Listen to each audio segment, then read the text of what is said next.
Good morning. I'd like to call this meeting to order.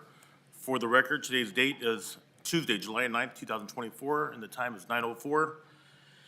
At this moment, we will have a moment of silence, silent reflection, or silent prayer.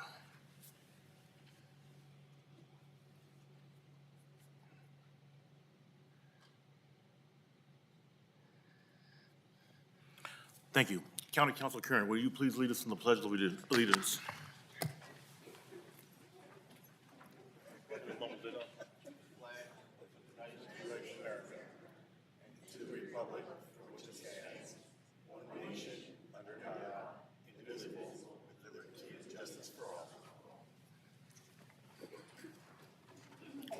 Clerk of the Board, if we have a roll call vote, a roll call, please. Thank you, Chairman. Supervisor Patty? Present. Supervisor Rickman? Here. Chairman Villapudua? Present. And for the record, Supervisor Canepa is absent, and Supervisor Dean will be joining us shortly. Great. Clerk of the Board, can we have our first recognition or presentation, please? So our first recognition this morning is the proclamation of August 4th through the 10th as National Health Center Week in San Joaquin County. And I would like to invite Joanne Singson and Director Greg Diedrich with the San Joaquin Health Centers, and Jenny Moore Rodriguez and Michael Caton from the Community Medical Centers to the podium as I read this proclamation, which states, whereas for over 50 years, nonprofit health centers have provided affordable, high-quality care in underserved communities, significantly benefiting America's healthcare system. And whereas nonprofit health centers are the largest primary care network serving over 31.5 million Americans in 15,000 communities. And whereas San Joaquin County proudly hosts nonprofit health centers, including San Joaquin Health Centers, Golden Valley Health Centers, and community medical centers, ensuring access to essential health services.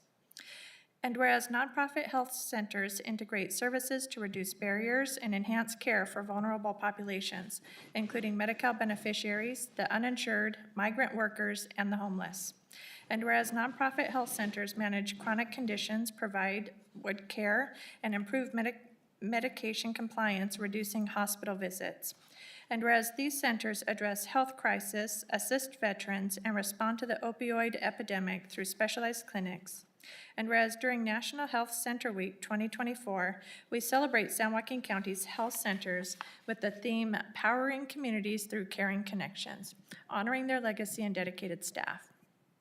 Now therefore be it resolved that this San Joaquin County Board of Supervisors does hereby proclaim the week of August 4th through the 10th, 2024 as National Health Center Week in San Joaquin County, and encourages citizens to learn about and celebrate our nonprofit health centers and their partnership with our diverse communities. Presented this 9th day of July, 2024. Chairman Villapudua. Thank you for that presentation. Good morning. Would you like to say a few words? Sure. On behalf of Community Medical Centers, where our CEO is Christine Noguera, we are honored to be here and to be presented with this proclamation as we continue to serve those who need essential healthcare services here in San Joaquin County and the other communities, and of course, in league with our partners who have joined us here today. Thank you so much. Thank you. I'd like to echo that, and the recognition is really recognizing our clients, our staff, our community who all come together to provide these critical services to our vulnerable populations and to lift up the health of our community. So I appreciate the recognition today, sir. Absolutely. Please come forward. Of course, I couldn't help it. I want to thank the board for this proclamation. Every year we come here for this. The work that we do is so important, but the partnership with the Board of Supervisors is even more important because we wouldn't be here without you. And we serve your constituents, and we want to continue that moving forward. The partnership also includes other community health centers in the area, as mentioned, community medical centers in Golden Valley. Together, we definitely will move the needle forward in healthcare and everything else that goes with it, because we know it's not just about medical care, it's also about all the social services that people need if we're going to make them better. Thank you. Thank you. Anyone else? Sure. I'd also like to echo what everyone else here said. This is a really important milestone, showing the support for our community and the very vital healthcare services that health centers, community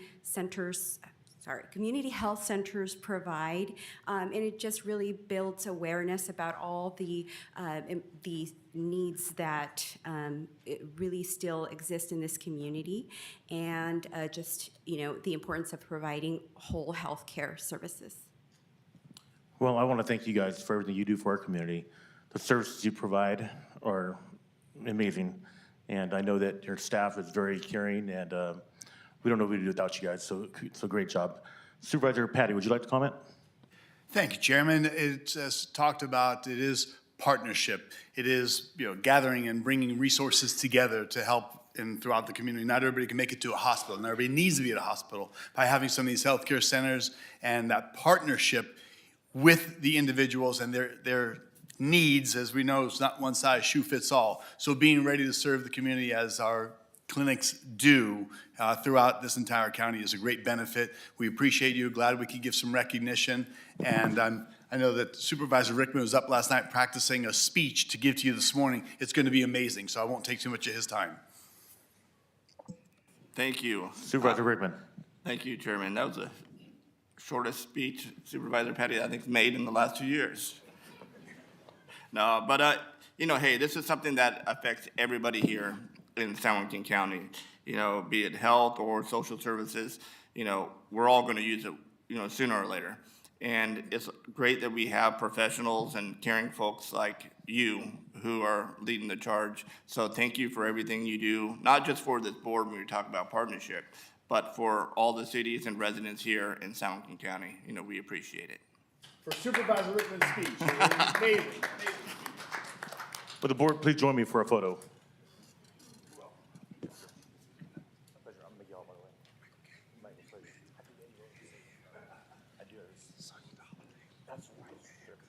How are you? Nice to see you.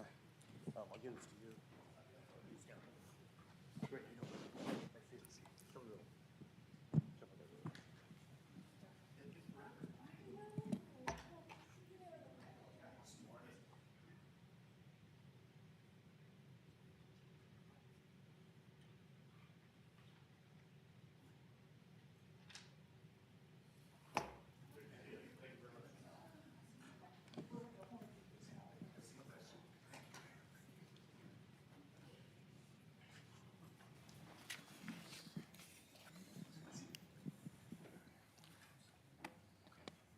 Clerk of the board, we have the next proclamation, please. Thank you, Chairman. Our next recognition is the request to proclaim the month of August 2024 as Child Support Awareness Month in San Joaquin County. And I would like to invite Abe Mendoza, Director of our Child Support Services, and Kathy Bahocek, Assistant Director, to the podium as I read this recognition, which states, whereas the San Joaquin County Department of Child Support Services strives to collaborate with families to establish child support agreements, facilitate consistent payments, and engage with partners to support unique family needs and promote the well-being of children. And whereas San Joaquin County Department of Child Support Services serves over 34,000 children, and in federal fiscal year 2023 collected over $62.7 million across 33,200 cases, where 84% of in-state distributions went directly to families. And whereas the child support program exists to assist both parents and legal guardians in the active provision of a stable and supportive environment for children in San Joaquin County.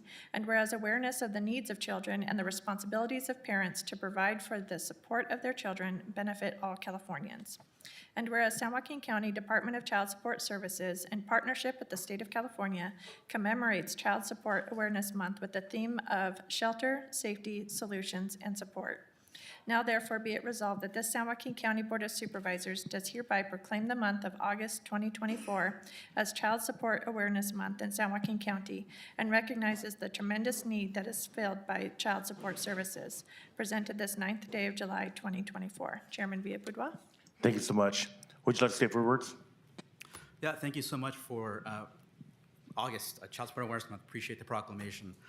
We did read off some local stats there, but nationally, the Child Support Program collected $26.8 billion, served 12.1 million children.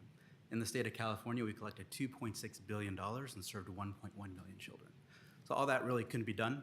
It's a dedication of our staff, back at our office that work so hard day in and day out. So all the thanks is to them. But our Assistant Director, Kathy Bohasic, has a few words to say. Thank you. Each year, we kick off Child Support Awareness Month by sponsoring our block party. So this year, it's our 9th annual block party. Each of you should have received an invite via email. We hope that you can join us. Just to let you guys know that our goal this year is to give away 900 backpacks to children in the community. And as of this morning, we have 207 families that have reserved backpacks for a total of 618 children. So we're hoping through efforts of the board and those listening in on the meeting today that you'll spread the word. We'll be out there July 27th. I have some flyers I'll leave with the clerk of the board to give to you guys, and we hope to see you guys out there. Great, thank you. Well, I just want to tell you how much we appreciate all they do for families and collecting money, and, you know, the backpacks are amazing for young children. Supervisor Bergman, would you like to say a few words? Thank you, Chairman. Thank you both for being here and the job that you do. And, you know, everything starts at home, right? And I think the stat with 34,000 children here in San Joaquin County, caring for our children, of course, is a priority. You know, the better that they are at a young age, you know, it's will help them later in life. So again, thank you for what you do for our kids and our families. Supervisor Ding. I just want to say thank you. I know it's a tough job. Thank you for your service. Supervisor Patty. Thank you, Chair.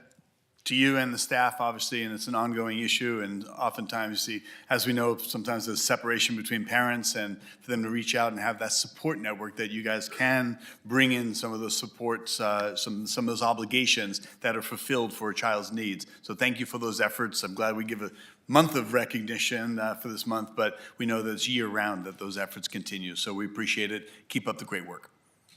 Will the board like to join me for a photo, please? Come on up. I see you on that. Nice to see you. This is for you guys.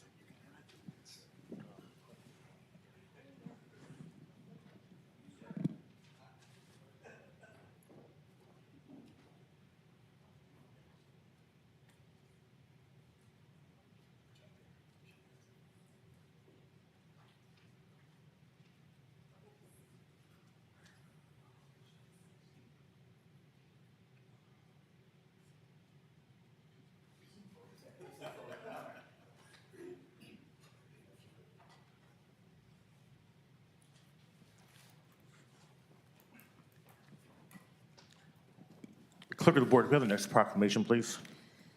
Thank you, Chairman. Our next proclamation is the request to proclaim the week of July 21st through the 27th as pretrial, probation, and parole supervision week in San Joaquin County. And joining us at the podium is Chief Probation Officer Steve Jackson.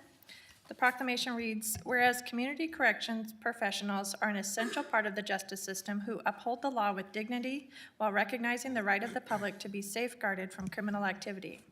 And whereas community corrections professionals are responsible for supervising adult and juvenile offenders in the community. And whereas community corrections professionals are trained in providing services and referrals for offenders. And whereas community corrections professionals work in partnership with community agencies and groups. And whereas community corrections professionals promote prevention, intervention, and advocacy. And whereas community corrections professionals provide services, support, and protection for victims while advocating for community and restorative justice. And whereas community corrections professionals are a true force of positive change in their communities. Now therefore be it resolved that the San Joaquin County Board of Supervisors does hereby proclaim the week of July 21st through the 27th as pretrial, probation, and parolee supervision week in San Joaquin County, and encourages all citizens to honor these community corrections professionals and recognize their achievements. Presented this 9th day of July 2024. Chairman Villalpudua. Thank you. Good morning, Chief Jackson. Would you like to say a few words? Yeah, good morning. This is on? All right. Good morning, Chair Villalpudua, members of the board, CAO Regalo, Council Kernan, Madam Clerk. Steve Jackson, I have the absolute honor of being the Chief Probation Officer. First of all, thank you guys for the annual recognition and proclamation of pretrial probation and parole supervision week. and really your support of the probation department. We do appreciate that. You know, I've said this before, but I don't think it can be overstated, and I think it does need to be a point that, you know, no other industry really undertakes the amount of reform and legislation that California probation departments do. And I'm just so thankful and grateful for our men and women of our department that take those head on with a can-do attitude and really help us excel in implementing all these new changes. Super humbled by their ability to follow me and take a challenge, continue to grow and be innovative through our work. I think the best example is me asking them to take on homelessness this last year, and they've met that challenge head on. I really want to thank them for their dedication, their commitment to their law enforcement partners in the county. You know, I don't think enough is said about whether they're in the South County with the help in the sheriff's office with the Tracy fire, or manning an evacuation center in Stockton for the Calaveras fire, or walking side by side with Lathrop PD during their anniversary celebration. Their commitment to keeping our community safe and stronger is absolutely remarkable, and I just can't say enough about their performance. Lastly, I think, and most importantly, what they need to hear from me is just how proud I am of their work each and every day. It's not me who makes them great. They need to understand that it's the work they do that makes our organization shine every day. So thank you all. Well, Chief Jackson, I think you do an amazing job of explaining about your men and women and what an incredible job they do. So I want to thank you guys on behalf of, you know, Chairman of the Board of Supervisors. Thank all of you for outstanding work you do for our county, and great job. And thank you for overseeing homelessness and everything else you got your hands into. Just really amazing. Supervisor Patty, would you like to comment?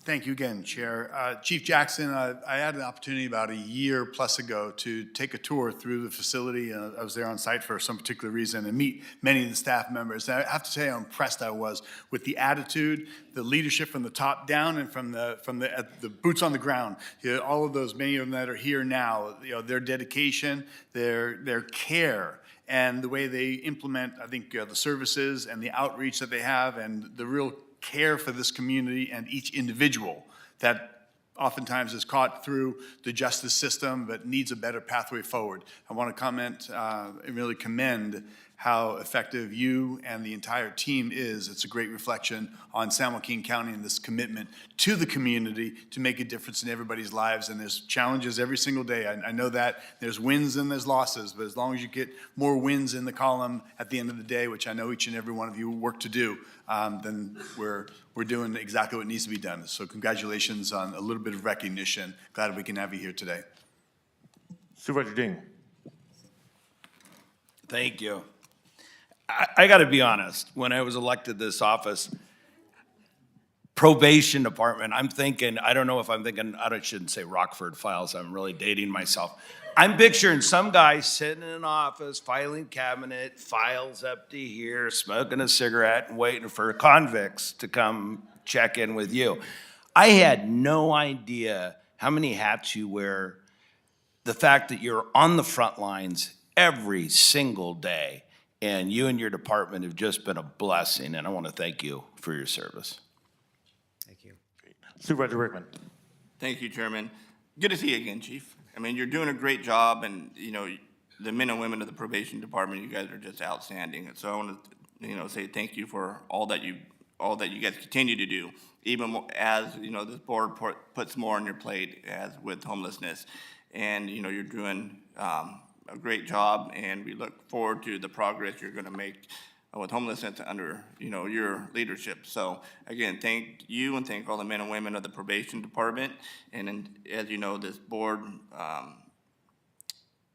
recognizes public safety as one of our top priorities. And with that, you know, making sure that, you know, all of you and the men and women of the probation department have the resources to make sure you guys, of course, can do your job effectively, but most importantly, go home at night to their families. So thank you all, and God bless you guys.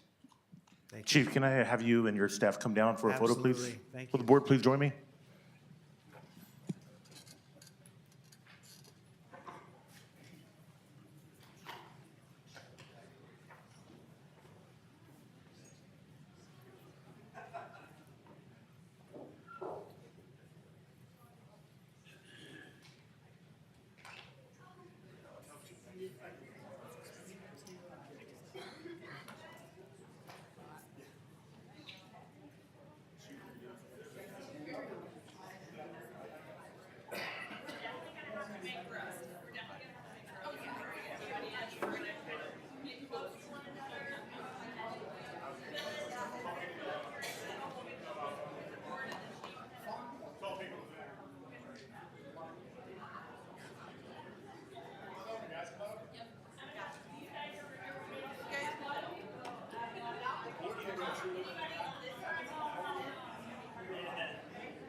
Okay, great, yeah. Yeah, yeah.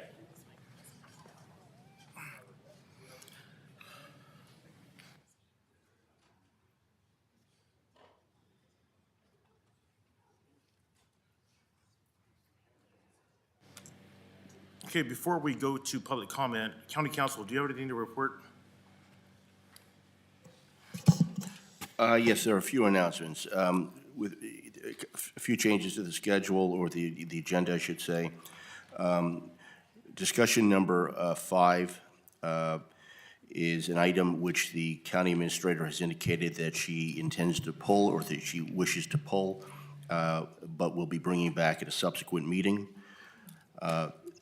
The second change to the agenda is that the afternoon hearing set for 1:30 is canceled. The appellant in that matter has withdrawn his appeal, and as a consequence, there's no need for that hearing to take place. And then finally, the chairman has indicated that he would like to have an urgency item added to the agenda as consent item number 45. That consent item, which would be added if this board approves by a 3/4 vote, would be to provide Lily Pad Living $15,000 to put in a new air conditioner. Government Code Section 549, Government Code Section 54954.2 indicates that an item may be added to the agenda as an urgency item on short notice, provided that there is a need to take immediate action and that the need for action came to the attention of the local agency subsequent to the agenda being posted as specified in subdivision A of that same section. My understanding is that after the posting of the agenda, the chairman spoke with representatives of LilyPad, and it being a heat wave going on, they impressed upon him the need to have, as quickly as possible, the funds available to install the new air conditioning unit. And so that's both the urgency and an example of something which came to the attention after the posting of the agenda. And for that reason, it qualifies as something that the board may add to the agenda if it wishes to do so.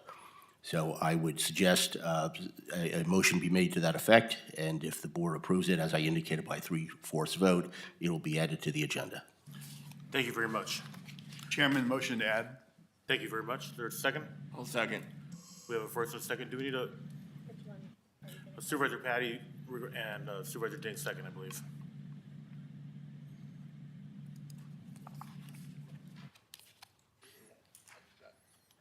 Yeah, you're not that important.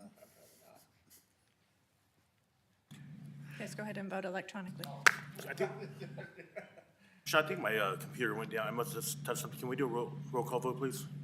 Sure. Supervisor Ding? Supervisor Patty? Yes. Supervisor Rickman? Yes. And Chairman Villapadua? Yes. Thank you. Motion passes 4-0. Okay, moving on to the public comment section. Now is the time for public comment on matters within the jurisdiction of the Board of Supervisors that are not listed on the agenda, minutes, or consent calendar, and closed session items. Our first speaker of the day is Tino Adami.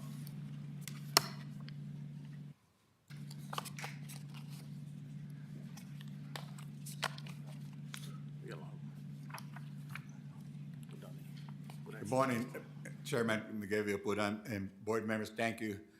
Last week, our Commander Miguel Garcia passed out some donation letters for the Master Sergeant Richard Pittman highway sign, and today we're just sending it back and asking what are your recommendations to go forward to getting the funding. We asked for $2,000 from each one of the board members.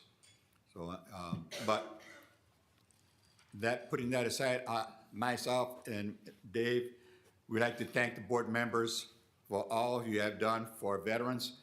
Right now, we're dealing with the new generation from the burn pit.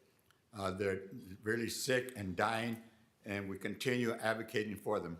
So again, thank you very much for all that you have done. Dick. Yeah, my name is David Villas. I'm familiar with you guys. Thank you. I'm here to say thank you for everything you've done. Because of your support, because of everything you've done for us. The veterans community has come closer together. You've been an inspiration, and you've been very forthcoming in your support and everything you've given us. So it's just a big thank you from Carl Ross Post and the veterans in Central Valley. I appreciate it. Thank you. Thank you. Thank you. Our next speaker is John Easton.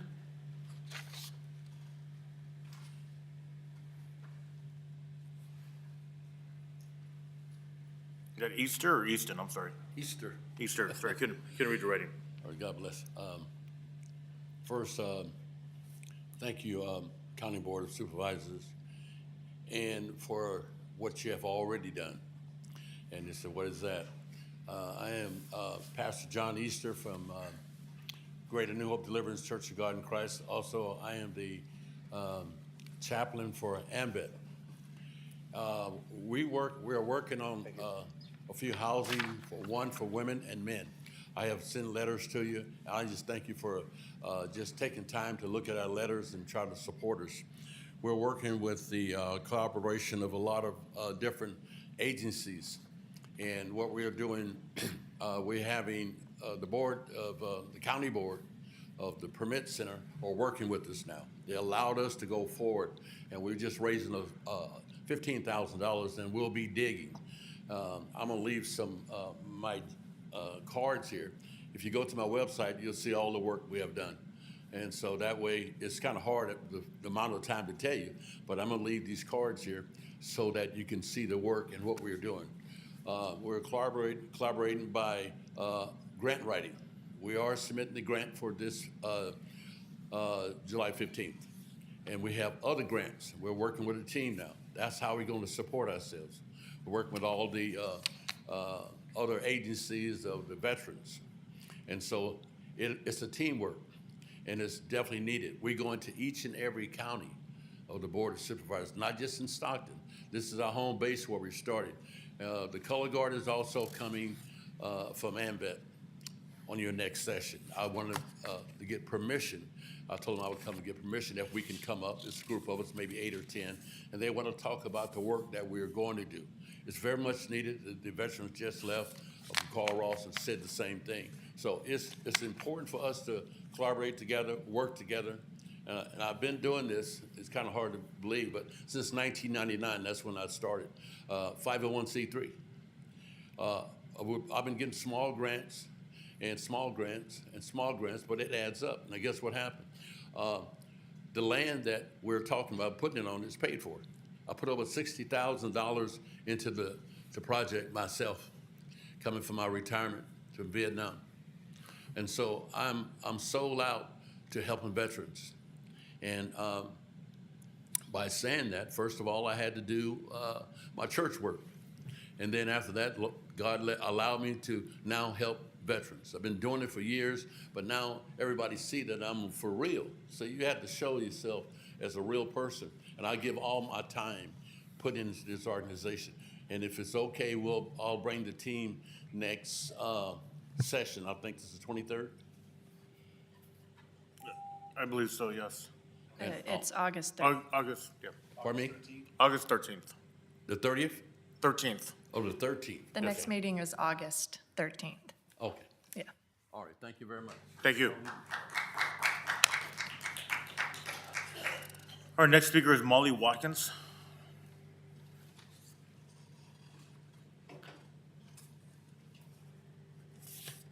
Good morning, gentlemen, ladies. So, an ask today, a very easy ask, something that is not beyond your control, and that is that everyone in our county has a precinct. So we know that. That's how it works, because your ballot is based on the precinct that you're in. If what school board you get to vote for, candidate, or which fire district, and blah, blah, blah, blah. But we don't have enough polling places for the voters to go vote in person. Okay, we only have like 153. We used to have closer to 400. So can we expand that and have more polling places? It does two things. Once, all of us who want to vote in person will have a place to go. Otherwise, you can only use the ballot they mail you. And if you want to drop it off and make sure it's in your hot little hands and give it to the people, you can do that if you have a polling place. So it's important to have a polling place so you can vote in person. The other thing it does for the county is all of us who vote on election day, those votes get counted on election day. And therefore, you don't have to have more people in the building checking signatures. Because when you come in person and vote, they check you off because they see you're a person, they know you're a real thing, and then they give you a ballot. And then they count it that night. When you take your envelope with your ballot in it, they have to verify the signature on the outside of it, and it has to go through the office here and a process. So we can eliminate that, we can have faster results, more accurate results maybe because we're doing it right then and there, and not drag it out. So please, can we have more polling places? Thank you. Our next speaker is Carla.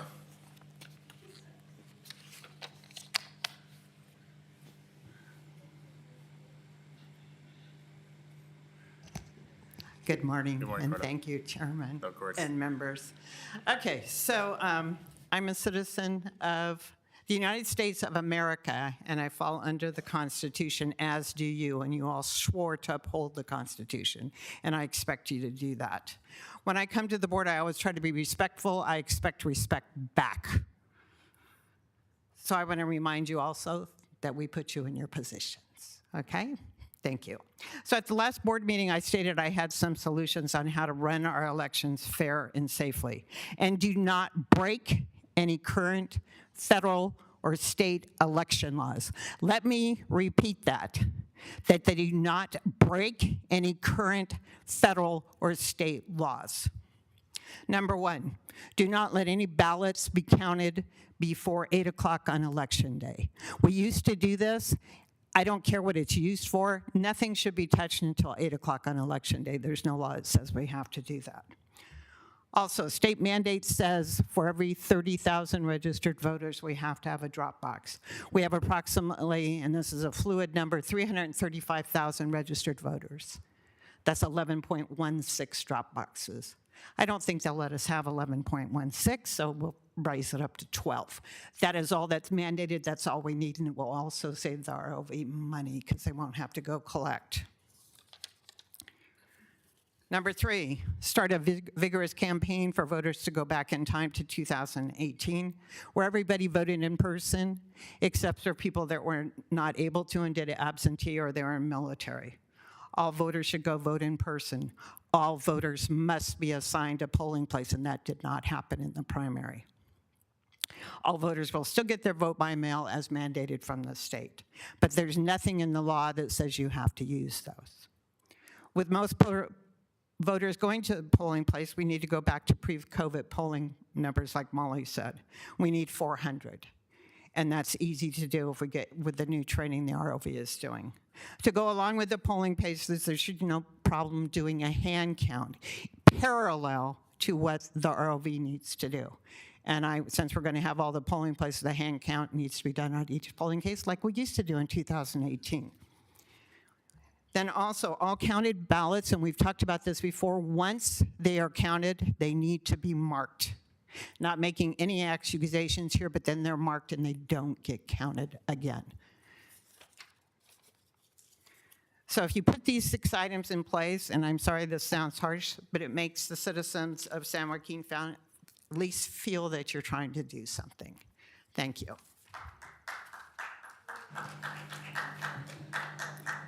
Our next speaker is Gavin Klein.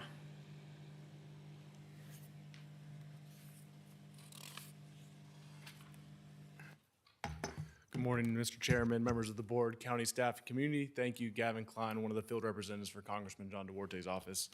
Congressman Duarte has continued to advocate for California's 13th district, which touches San Joaquin County and parts of South County, Tracy, and in the nation's capital, Washington, D.C. I want to give you all a report today. Congressman Duarte is pleased to be hosting a town hall in the city of Lathrop, and this is going to be on July 16th, next Tuesday, at 6 p.m. in their city council chambers. This is a great opportunity to come engage in conversation with Congressman Duarte, as well as ask any questions. We just want to extend the invitation to you all, the members of the board and San Joaquin County community. And if there's any questions, please do not hesitate to reach out to myself or our office. And if possible, I'd love to give some flyers to the clerk. Thank you all for your time. Thank you. Our next speaker is Lauren Cardinelli.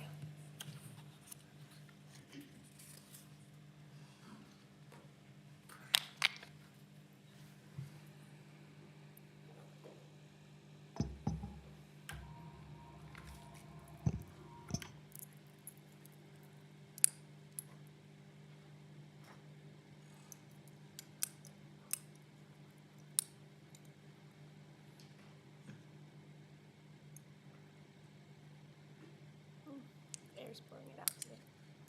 I'll do it without it. In the name of the Father, and of the Son, and of the Holy Spirit, amen. The Assumption of Mary into heaven. I am the resurrection and the life. May these words, Mary, maintain us in the hope of the certainty of eternal tomorrow. Mary, only through speech may my flame of love become known. I am standing with sadness in my heart by the side of the world.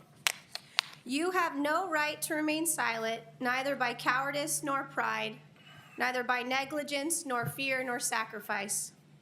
The words you speak about me must be impregnated with all the fervor of your soul, so that mankind may be touched by the mystery of heaven.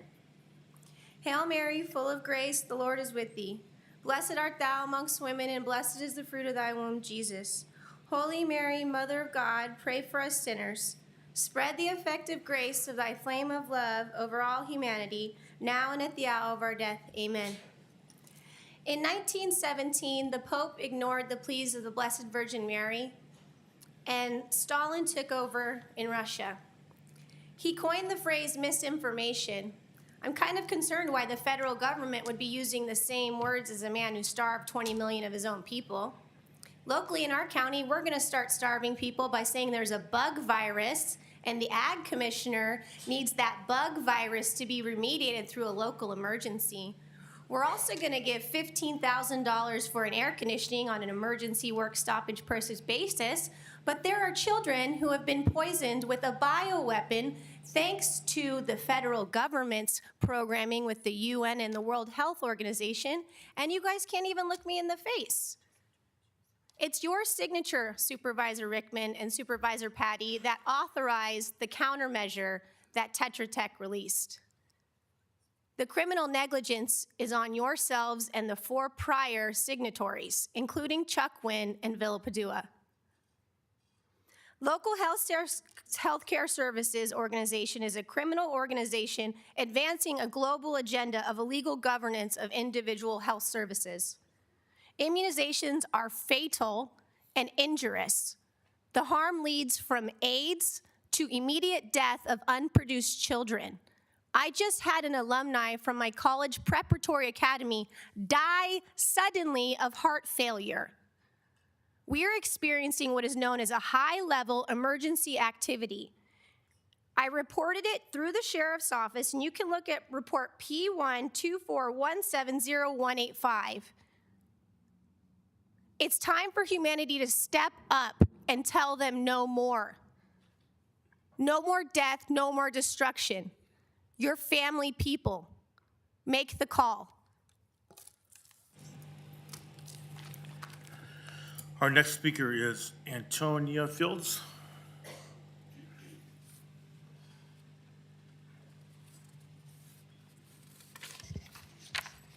It's wonderful to be here and that we could voice what our opinions.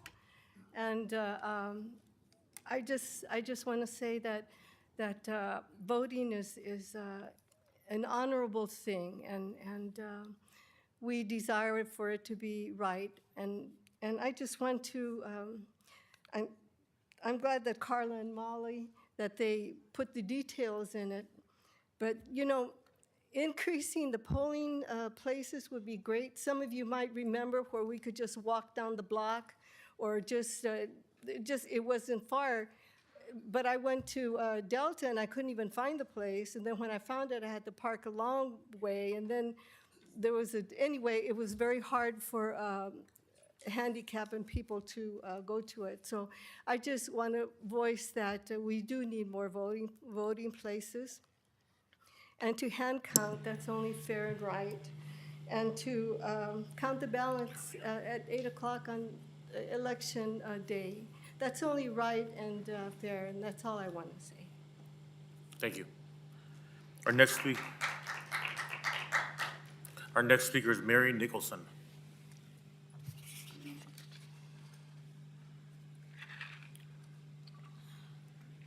Okay, you know you're in trouble, right? Good morning.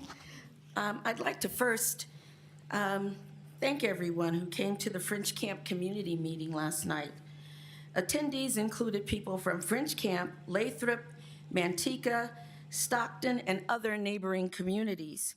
We all are connected and can benefit from working together. At the end of the meeting, there was a good feeling of hope. People exchanged numbers, and there was a spirit of excitement that people wanted to be involved, and there were next steps and an understanding of accountability. There are a lot of topics and discussions needed, and this meeting was just the beginning.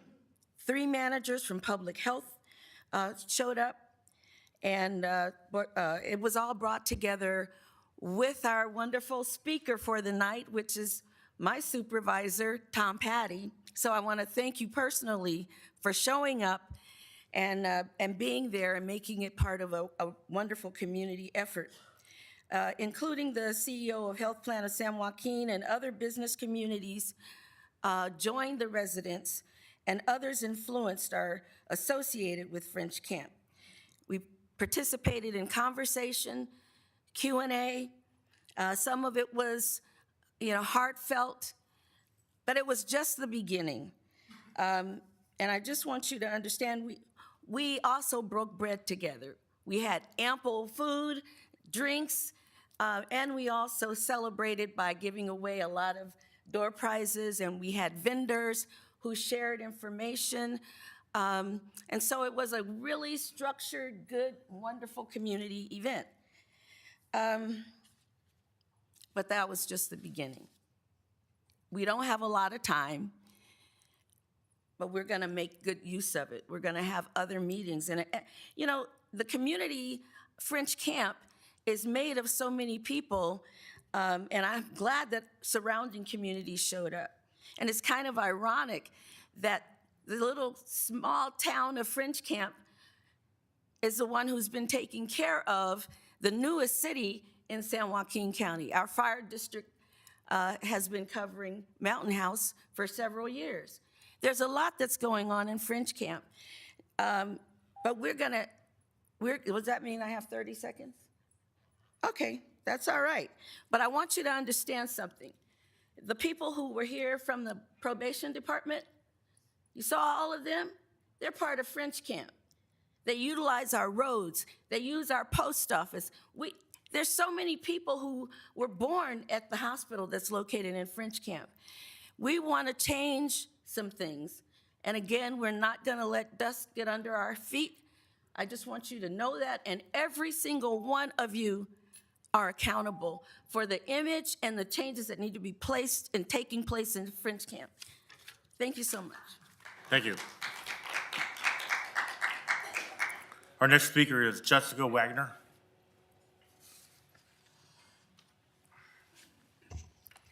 Good morning, supervisors and members of the community. I'm here as a public service announcement to alert citizens about Assembly Bill 1955, a bill that was rushed through after a gut and amend and is currently sitting on the governor's desk to be signed.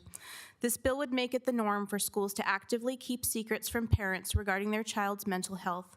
It is a dangerous precedent to give ultimate authority to the government school system, eliminating local school boards and destroying the trust between families and the education system at large. This unconstitutional bill will have schools tied up in endless lawsuits, costing taxpayers and harming children and families. If this is news to you in the audience, you can call the governor and ask that he veto AB 1955. His phone number is 916-445-2841. Thank you.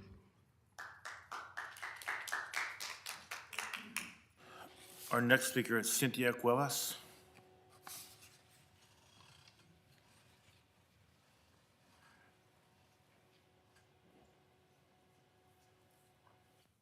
Thank you. That's probably how we're supposed to pronounce my last name. Cool. Okay, I just want to expand a little bit on some of the things Carla discussed.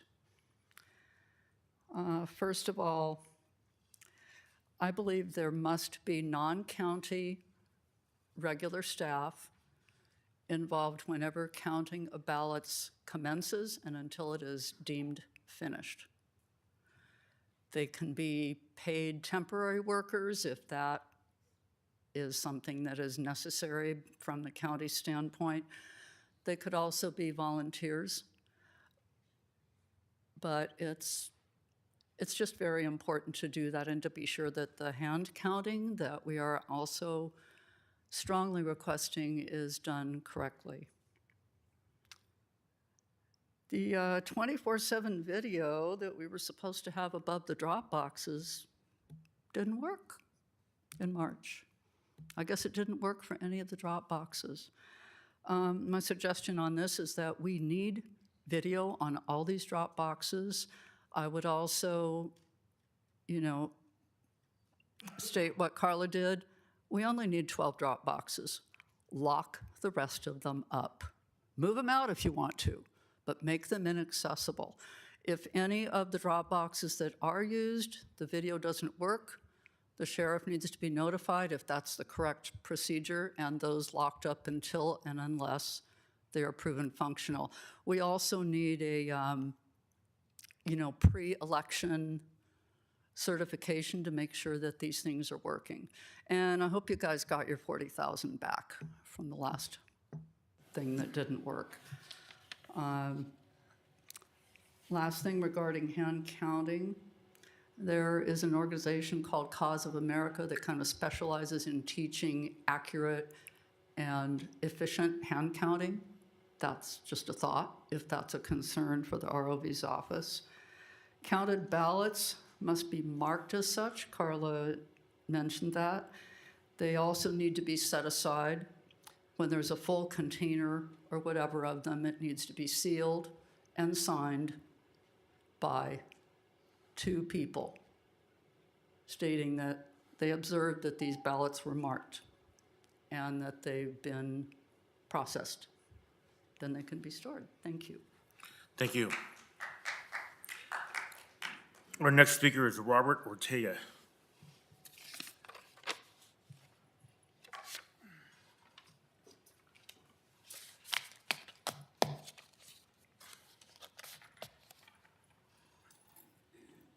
Good morning.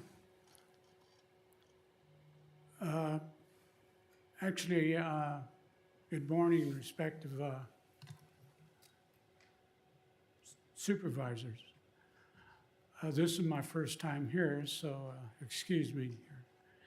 On behalf of Ed Stewart Post, the American Legion, Post 803, I'd like to say thank you to Paul Canopus on supporting us on being able to attain the funds for our roof at our post, and also being able to attain the funds for a parcel of brick wall that we need, because our roof was leaking pretty bad. And we've had a lot of theft, and I mean, we put even a different type of fence. They've cut all kinds of fence out of the back of our location there. We had a lot of homeless starting fires back there. They just yanked it out. They cut it out. And the only way that we'll be able to stop that is to put an 8-foot brick wall. And that's what we're going to do there. And again, we'd like to thank Paul Canopus and actually all of you here as a council for the support. And again, thank you. Have a good day. Thank you, sir.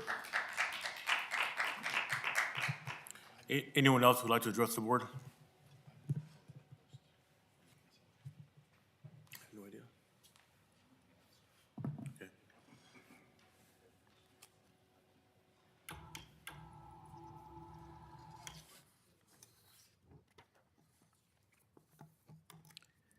Good morning. Chairman Viaputa, Board of Supervisors, and members of the board. My name is Melanie Knott. I'm a concerned citizen of San Joaquin County. I also stand before you representing many more people from Harvest Bible Church Community Action Team who couldn't be here today due to their work schedules. Election fraud still plagues our county elections. Supervisors, you are already aware of the election fraud case within our county, which highlighted many vulnerabilities, all court-tested proof, demonstrating exploited weaknesses in our current election systems. You are also aware of the leadership issues within the ROV office. Now, why would I say that? And why do I continue to say that? Well, prior to the case, the Board of Supervisors and the ROV office said that our county elections were safe and secure, and no evidence of fraud could be found. Well, the case came to our attention by active participation by citizens within our county. I want to take today the time to say thank you to those citizens for demonstrating the true spirit of 1776. Now we are approximately 4 months away from another important election. Supervisors, we have yet to receive proper redress for the grievance of election fraud in our county. We will continue to come before you, and we would appreciate your undivided attention until a satisfactory resolution is made. To restore trust in our elections, there's a recommendation to work on encouraging voter ID, promoting in-person voting on election day at local precincts, and implementing a hand count procedure. Our founding fathers said, "It is the duty of all nations or peoples to acknowledge the providence of Almighty God, to obey his will of justice and righteousness, to be grateful for his benefits, and humbly implore, even appeal, his protection and favor, his wisdom, his counsel, his help to restore trust in our San Joaquin County elections." When our founding fathers did not know what to do in harrowing situations, they made an appeal to heaven. The spirit of 1776, an appeal to heaven, is what we're asking. We can do it. Thank you. Have a great day, and God bless you all. Anyone else who'd like to address the board? I see none. I'll close public comment. At this time, the board is going to take a short recess. County Council, is there anything to report going into closed session? 10 o'clock. Yes, we'll be handling, 1 second here.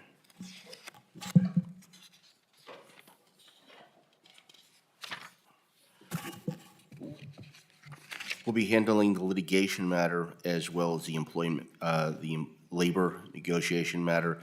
The evaluation will be handled at the end of the meeting. How long do you think it'll take?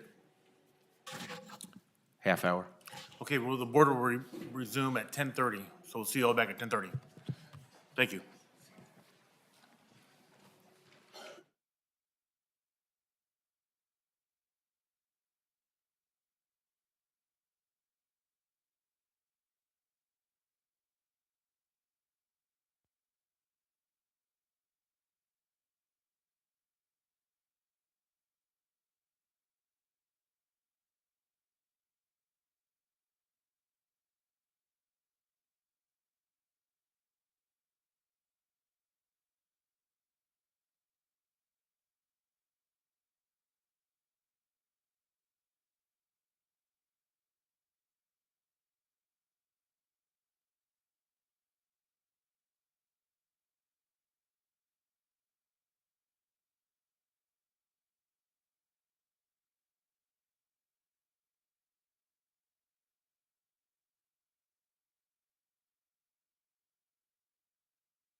like to call this meeting back to order. County Council, is there anything to report out of closed session? No, there's no reportable action. Okay, moving on to the consent calendar. I'm starting from my right. Supervisor Ding, would you like to pull anything? No. Supervisor Patty? 17, 19, 20, 23, 29. Okay, and Supervisor Rickman? Is there anything left to pull? 4 and 25. 4 and 25. Let's start out with item number 4, which is District 5, approve the use of $27,000, 433 from the Supervisor District 5 funds for the Tracy Theater Arts Collaborative Sound Equipment. Supervisor Rickman.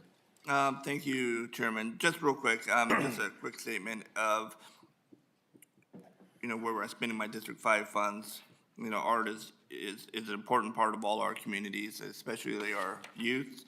And so I'm proud to be able to support the Tracy Theater Arts Collaborative and look forward to some of the presentation. Also, I just want a quick statement and thank, give credit where credit is due, to Supervisor Patty, for bringing this to the board, what was it, 2 years ago or so? Or last year was the first year.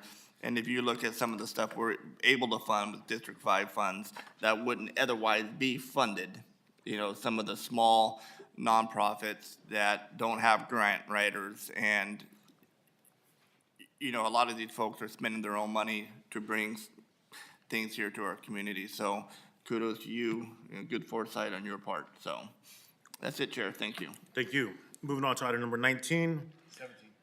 17, thank you, sir. Behavioral Health Services, retroactive approval of Medmark Treatment Centers, Stockton 2-year agreement for substance use disorder service for $7.7 million. And authorize the purchasing of the agent to increase the decreased related purchase orders within the 2024-2025 bundle amount of $20,661,000. Supervisor Patty. Thank you, Chairman. And through the chair, I just wanted to give you guys a chance to, nobody's in the hot seat here. I want to have a chance to, we have this public forum to kind of share what we're using. Obviously, $20 million is a lot of money. How many people, and I meant to reach out yesterday, and then all of a sudden it was late at night, and I didn't want to call you after hours. But if you can just give us an idea of how the funds are utilized, how many people, and again, it's a pretty large amount of money. So we want to just get a little report on the use of funds. Sure. Thank you, Supervisor Patty. Through the chair, Greg Diedrich, Director of Healthcare Services. I'd like to turn it over to Genevieve Valentine. The item before us today is for one narcotic treatment provider, a methadone clinic, but I think the larger package of $20 million is part of our ODS and how we globally provide treatment, not just narcotic replacement, but inpatient and outpatient substance use disorder treatment services. Hello. So Genevieve Valentine, Behavioral Health Director. So through the chair to answer Supervisor Patty's question.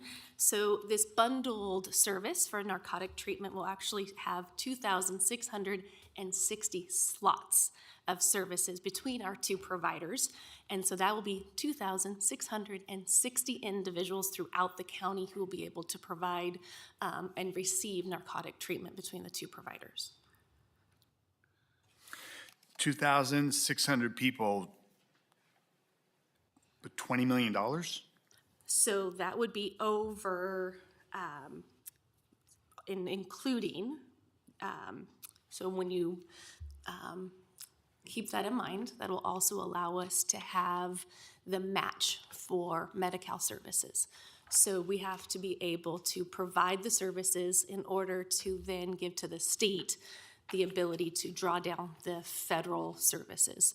So this will allow us to not only provide that service, but also to provide the match in order to get the drug Medi-Cal dollars back. So we will be able to then get all the reimbursement amounts. And if I may, the quote of 2,660 slots, those are specifically for the narcotic replacement program, yes. Methadone, Aegis, and Medmark. You see those on the second page. That's about a $14 million a year spend. On a per capita basis, we do have one of the larger number of slots per capita for narcotic replacement program slots within the state. They are substantially utilized, but I would just make that note that we have some larger amounts of this service within our county. Understood. And I think, and this is going to be, this is going to surface on more than one, like item number 19, and even going into 20. While I'd love to take victory laps on this, we also heard the board on multiple occasions, like, how are we auditing the outcome and the use funds? So I see like there's different organizations and we see the money that's being allocated. I don't know what the salaries are for the people that work in these organizations. I don't know, sometimes it's top heavy where there's a lot of money. I know that, for example, and off topic, but your more successful school districts will have less administrative costs and more money in the classrooms and going to students' needs. So we see unsuccessful school systems that are very heavy on administrative costs. A lot of money goes on top and not very much goes down to at the student level. So I don't know what we could do different so we can just see this. Like, what is the use of those funds per organization? So this is rate-based. So think of it from a rate-based perspective. So services are provided based off of a rate that the state actually sets. BHS does not set. Okay. So with narcotic treatment, so the state, hypothetically, now mind you, I don't know the rates off the top of my head because I don't have that sheet in front of me. Let's say the rate is $100. We will keep off the top for administrative costs BHS for audit purposes ourselves to that contractor. Mm-hmm. So then we give the contractor 90 of the 100 based off of the state's requirement that then allows us to get the match from the federal government as well. So the 10% of that allows us to do the audit. It is not based off of administrative cost to their staff, what their staff costs are. It is rate-based. So, and the state actually sets the rate that is connected to the federal rates through the state's waiver through CMS. So not based off of a bundled rate similar to school districts or administrative costs. This is rate-based. All right, and then jumping on line with you is the state also does an audit on the use of funds. Correct. That happens. So it may not be in front of us, but it's, again, we keep saying, like, what's the outcome? What's the metrics of accomplishment? Now, 2,600, is that the maximum amount, or that's meeting the need? So that is based off of our network inadequacy, based off of right now's need, based off of those who need Medi-Cal services, based off of the penetration rate of those of 10% that need narcotic treatment, which is actually a ratio derived from the state of California. Okay. I'm satisfied on that one, unless any other board members have questions. But thank you. It is informative. Thank you. And I would just add that our goal is not methadone for life, but getting on other treatments to get them off methadone. This is one of the drug Medi-Cal organized delivery systems that we do not set the rates and we don't audit. And I would opine that I think methadone rates are and services are somewhat lucrative. Thank you. Well, I was going to branch off of what Tom said, but I'm going to go back to Director Dietrich's last comment as well. Supervisor Patty, when you're talking about auditing, to me, I put this in the same light, and obviously we're not going to come up with the answers today, but I want to make sure, at some point we discuss the policy of this. How we measure success. Okay, we shouldn't measure success by how many homeless people we help, but how many homeless we get off the streets. And I think a lot of times in the grant funding and everything else, it's like, hey, we only serviced 3,000 homeless last year. This year we serviced 5. Well, that's not a success. When we're talking about methadone clinics, which is like at the top of my evil empire in California, because it is a huge, huge business. And some of the clients of these methadone clinics I've dealt with, there is no incentive nor push. They say, well, would you like to decrease your dose today? But there is nothing set. And, most people, I thought methadone was to get heroin addicts off. I had no idea that these methadone clinics had branched out into, opioid addiction, things that they quite frankly probably shouldn't have been put on methadone to begin with. So what you just said, Director, is extremely important to me, that it is a very lucrative business, and we're not, our goal is not to expand or keep these individuals on methadone, but that we actually have a policy, we put something in place, because at the other end, there is a private business there. And the more methadone they dispense, it's not in our best interest, but it's profitable for them, and we need to set some boundaries there. Thank you. Thank you. Moving on to item number 19, approve the use of $980,459 in opioid settlement funding for required cash match for the Behavioral Health Continuum Infrastructure Program funding agreement for the period of May 16, 2024 to June 30th, 2027. Supervisor Patty. Thank you again, Chairman. And I did want to ask exactly what is the use of funds? We know that there's some minimum requirements or restrictions. We also know that opioids and fentanyl and the high risks that are here and abound. So what are you able to do with this opioid settlement money? So this is beyond what was in the final budget, which was in the order of $250,000 to support Public Health's opioid coalition. This is the first meaningful use of the opioid settlement dollars. It's a required match for a behavioral health continuum infrastructure program grant that we have, and unfortunately, when we brought that grant acceptance, we did not tag the local match. So this is the local match that will establish the very first component of the Be Well campus. It has, I guess today's the 9th, so we have 3 years minus 9 days to get it accomplished. But it is the required match for a 16-bed locked psychiatric health facility that would be a component of the Be Well campus. So it's a component. It's not the main. No. Yeah. But with that, if I can have some liberty, we have a robust team led by the county administrator's office. We had a long meeting with subject matter experts about procurement and delivery methods to expedite the delivery of the campus. And we are gearing up with a Proposition 1 funding opportunity that will drop in the next 30 days. We are going to be requesting on the order of $150 million from that bond proposition to fund a much larger vision and pull eventually phase 2 into phase 1 and try to accomplish everything in one mobilization. Excellent. But some of this money is actually, I would imagine, bolsters our favorability when it looks at some of these allocations that we're putting into it to show and trigger perhaps some of the funding from the state or Fed. So the movement that we've made over the last year to have Health Plan of San Joaquin fund feasibility and initial architecture and engineering, separating that 22 acres from the larger APN, we have positioned ourselves to be termed shovel-ready as far as the state is concerned for these bond propositions. And Genevieve could talk a little bit more. We're going to be competing within our region, but I think we are well positioned on our region and are advocating that we get hopefully on the order of $150 million. Okay. Ms. Valentine, is there anything you could add to this? I can.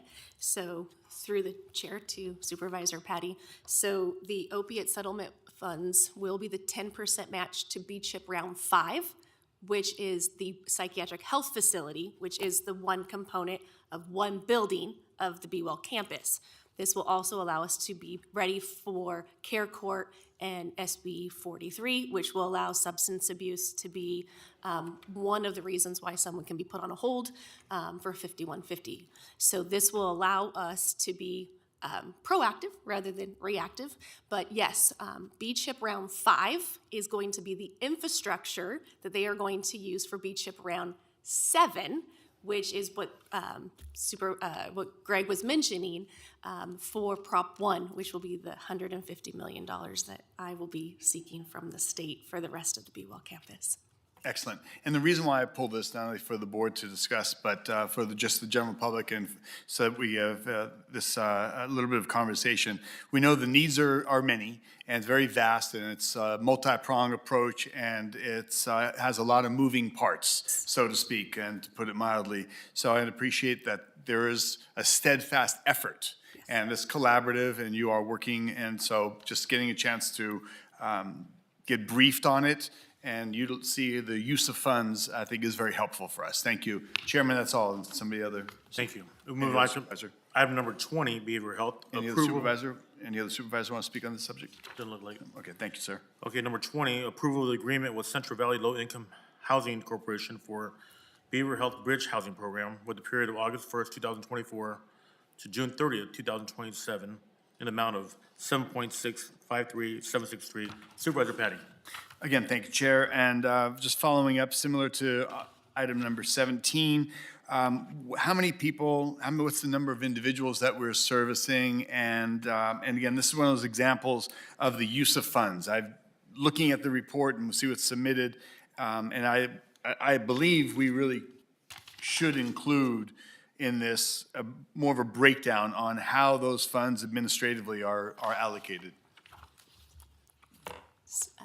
Supervisor Patty, through the chair. So we don't have a good answer for you yet. So this is actually part of a grant. So this is actually the state's attempt for behavioral health to pilot what the Prop 1 initiative of the 30% of housing initiatives are going to be when Prop 1 moved under behavioral health, us having rental subsidies, landlord mitigation, a whole variety of things that have never been under our purview. This grant, and it was part of a larger grant, they said behavioral health, figure it out. And so we did a letter of interest. We had 4 of our partners respond to us. Civlic was the one that was most prepared to do the many different policies and procedures that the state wanted us to look at. And so it's very prescribed on how the state wants us to move forward. And so at every quarter, we will actually be able to, over the next few years, be able to come back and do some type of reporting for you. We don't know. A lot of this is directly tied to Care Court. So when we launch Care Court in December, we will be able to have a much better set of statistics for you. It will all depend on how Care Court plays out, because this is specifically tied to the at-risk of homelessness and Care Court participants. Got it. If housing is part of the care plan for the individuals going through Care Court, we need to find housing, and a lot of the dollars here are to incentivize landlords and incentivize placement, indemnifying landlords if our tenant destroys something.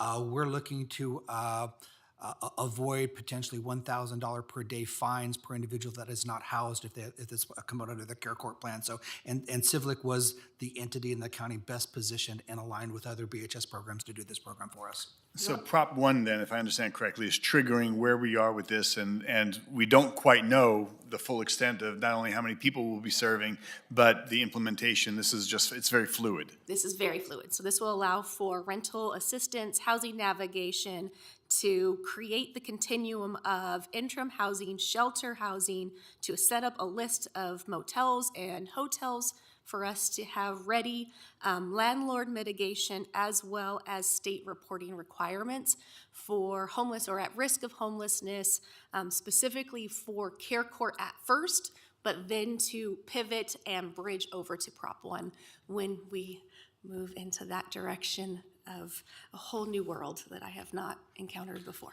Nor has anybody else. Exactly. Government at its finest. Yes. All right. I think I'm satisfied at this point, and I may have a couple of follow-up questions that I'll bring to you at a future date. Sounds good. Thank you very much, and continue doing an excellent job. Thank you. Thank you very much. I don't see another question, so thank you. Moving on to item number 23, HSA. Approve the 2024 Low-Income Home Energy Assistance Program, or 23, I'm sorry, agreement between 24B-2032, Amendment 1 with the California Department of Community Services, Development increased funding from $4,003,106 to $6,263,941 through June 30th, 2025. Supervisor Patty. Sorry, could you please repeat that? No. Thank you, Chairman, for I believe that's, I got one more question, one more consent item after that. Director Woods, I just wanted to get an idea of, since this is low-income home energy assistance, how do we extend this out to the public for people that are in need? How do we inform them that some of this assistance is available? Good morning, Board of Supervisors. Through the chair, we conduct information fairs, different venues throughout the county. We also advertise thoroughly through our 8 community centers that we operate on behalf of this board, and through as well through social media and our community partners. So, Do you have an idea of how many people annually you were able to reach or give some assistance to? And the reason why I ask is people oftentimes are in meetings and they just come over to say, look, the cost of energy is so extremely high, and I'd like to know where to guide them. so yeah, again, so this amendment is going to allow us to expand our population. We expect to serve as many as 4,061 households. And what this funding is coming to the county through the California Department of Community Services and Development, and this additional funding is coming because we do such an excellent job of getting the funding out to the community and actioned and supporting our customers. So I'm just pleased to report that our team does a wonderful job of reaching into the community and putting this funding in action. Excellent. Well, it's a great reflection, obviously, if you're getting a higher level of consideration because of the results. So fantastic. Thank you. If I needed somebody wanted to contact, I'm sure you've got some flyers or something you said you're doing meetings with. If you could send some digitally to my office, and I can, when people ask me, we know where to direct them. Absolutely, I'd love to, and we'll certainly send those to the clerk of the board as well. All right, fantastic. Thank you. Wonderful. Thank you. Keep doing an excellent job. Thank you. I just have one Yes, sir, follow-up Resident. question. Yes, sir. And this is probably to the county administrator, though. Somebody asked me an important question, and I think I had the right answer, and we constantly are approving retroactively. Retroactive. My understanding is those are monies we've budgeted from the very beginning, but we've just appropriated a smaller portion, and so they're coming back for the larger portion if so needed. Would that be correct? Through the chair, Supervisor Ding, in some cases, that might be correct. In other cases, it would be certain contracts are still being negotiated by the state, and so they're retroactive to the beginning of the fiscal year or whenever that was supposed to be approved. And so retroactive just means there is a reason in this case, and our departments have been doing a great job of listing of why they're retroactive. So, well, this one isn't a retroactive. No. I just, I'm getting texts from the audience in the middle of this, and it was a great question, considering we're doing all this retroactive. But I guess my question is, when we approve a budget, like we did last month, Right. even though it's retroactive, it still fits within the framework of the budget we passed. So we're still in budget. If it's a retroactive and they're not changing, yes, in the fiscal impact, you will say that it will show that it's included in, let's just say it was HSA's 24-25 adopted budget. Okay. If it's not, then they would be asking for an adjustment. Okay, thank you. Moving on to item number 25, Public Health Services, approval and authorization for purchasing director to sign agreements with 14 community organizations for the Community Health Network Development Project for the period of September 1st, 2024 through March 31st, 2025, for a total amount of $1.895 million. Supervisor Rickman. Thank you, Chairman. Just a quick question. It's only on a portion of this. It has to do with the COVID Community Health Network reach out. What exactly did that entail? Because I know last time last time we discussed this, it was like you guys were requesting funding I forget what it was. But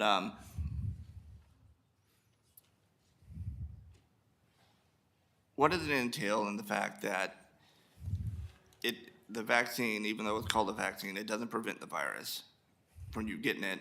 There is alternative medication or treatment, I should say, alternative treatment out there beside taking the jab. And also you're looking at, or at least I've seen, a lot of stuff, and this is from medical doctors and so on, about some of the side effects that you're seeing, the myocarditis and so on. In any of that stuff being mentioned, my concern is this, is that, you still see it, hey, go get the vaccine, COVID's still go get the vaccine, and that's all you hear, get the shot, and that's the only message that is being relayed out there. So, with that being said, what are we doing something different than that?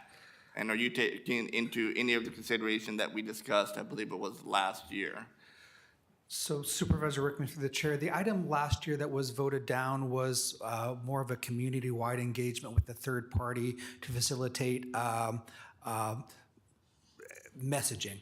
This is more, and Renee Sinceri, Public Health Officer, our Director, would fulfill in some of the details along with Jenny Malone, but it is really to engage some of our trusted messengers in the community, culturally competent, linguistic, to have them on board in case they're needed for communicable disease or infectious disease, and allowing us to rapidly employ them in mitigation efforts. But I'll turn it over to Ms. Sinceri.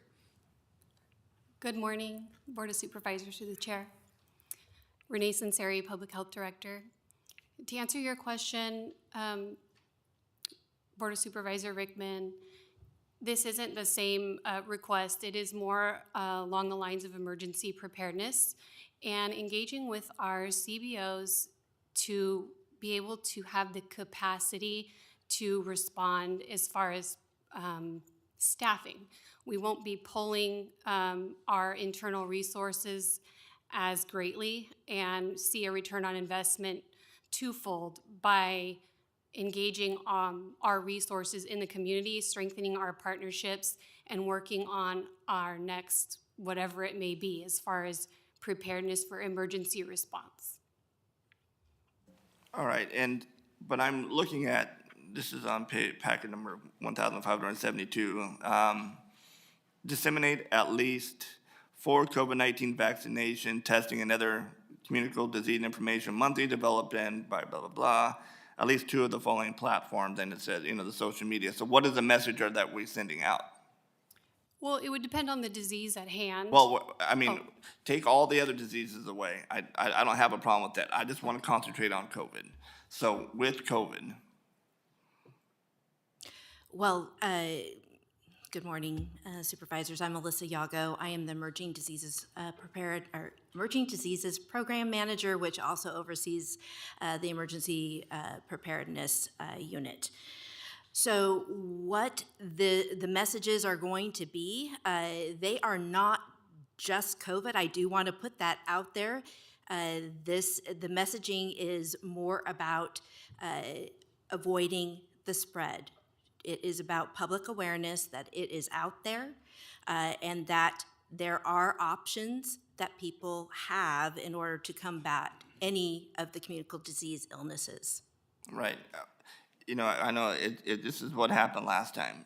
We keep going around in circles, and this is take all the other diseases away right now. Okay, I just want to focus on COVID, and again, my concern is that there's alternative treatment to it, than just the shot.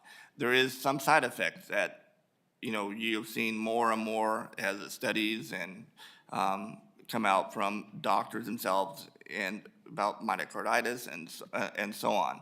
So, well, sir, if I might, I just want to say that that information is provided as well, so people can make okay, choices. Hey, that's one of the things I want to make sure is in this county that we are providing an alternative to that, and that the vaccine isn't the cure-all because we just have an individual that I think we all know that just came down with COVID, and they had 3 or 4 shots. So, there's other alternative to that. And if there's, the side effects and stuff, just like you see on TV at night, and this may cause, so-and-so and so-and-so. But that messaging needs to go out. And if that messaging isn't in this, then you need to let me know because I'm going to vote against it. Turn your mic on. Is your mic on? Following with what Mr. Yago said, we do push test to treat. So testing availability and right then and there that you could get a prescription for Paxlovid, which is the main treatment of an antiviral if you have tested positive for COVID. So one of our large messages is if you're symptomatic, get tested, and if you're tested, get treated, and we're offered treatment on a mainstream platform now.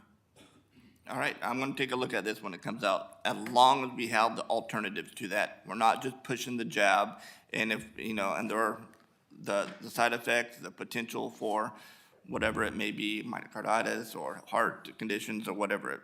So that is what I expect. And this goes into our trusted messengers. 10 months ago, there was a resurgence of monkeypox, and now there's a lot of dialogue about, in the ag community about H5N1, avian influenza.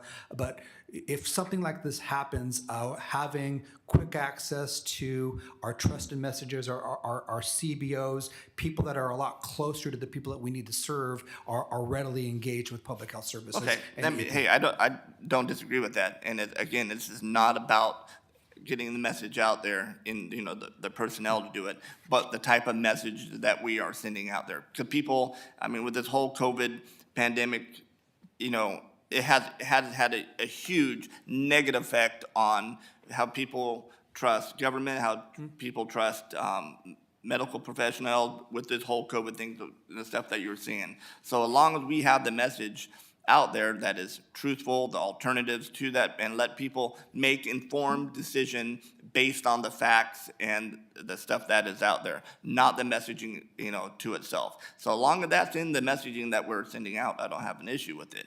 But that's my point, Chair. So thank you all very much. Supervisor Ding. Yeah, I'd fall in line with Supervisor Rickman on this. We're spending $1.8 million marketing. I understand on the other influenza and different things. We do need to, you know, you wouldn't think you'd have to tell people common sense things like if you're sick, go to the doctor, and I understand you do. But this, and I guess I would direct this at you, Chairman, always my chairman, Supervisor Rickman. I mean, you're free to put some, we can pull this off the agenda and you put some restrictions in the funding. Well, and the only thing I would add is just what I added here today is that the alternative to the jab and the negative side effects that have been reporting out there and that people are, you know, informed of those. That we're not just saying, go get the shot, go get the shot, go get the shots. You know, the shot's going to prevent COVID, and it has shown time and time again it doesn't. I even know why it's called a vaccine.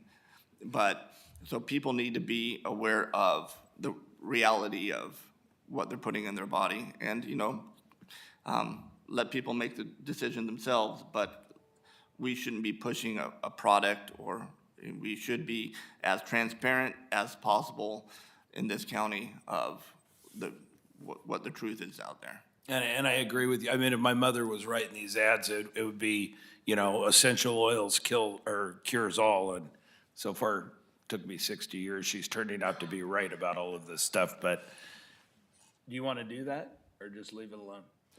I mean, I'd like to make a motion to pull this item. Well, I mean, what I would ask is, I mean, this is on record here. It's going to be in the minutes. It's on video. And so you're telling me that Mr. Diedrich and our public health officials are telling me what I'm saying, what my concerns are, and I think Supervisor Ding shared those concerns, or is going to be taken into account when you're putting this messaging out there. If not, then let us know, then we'll pull it and we'll.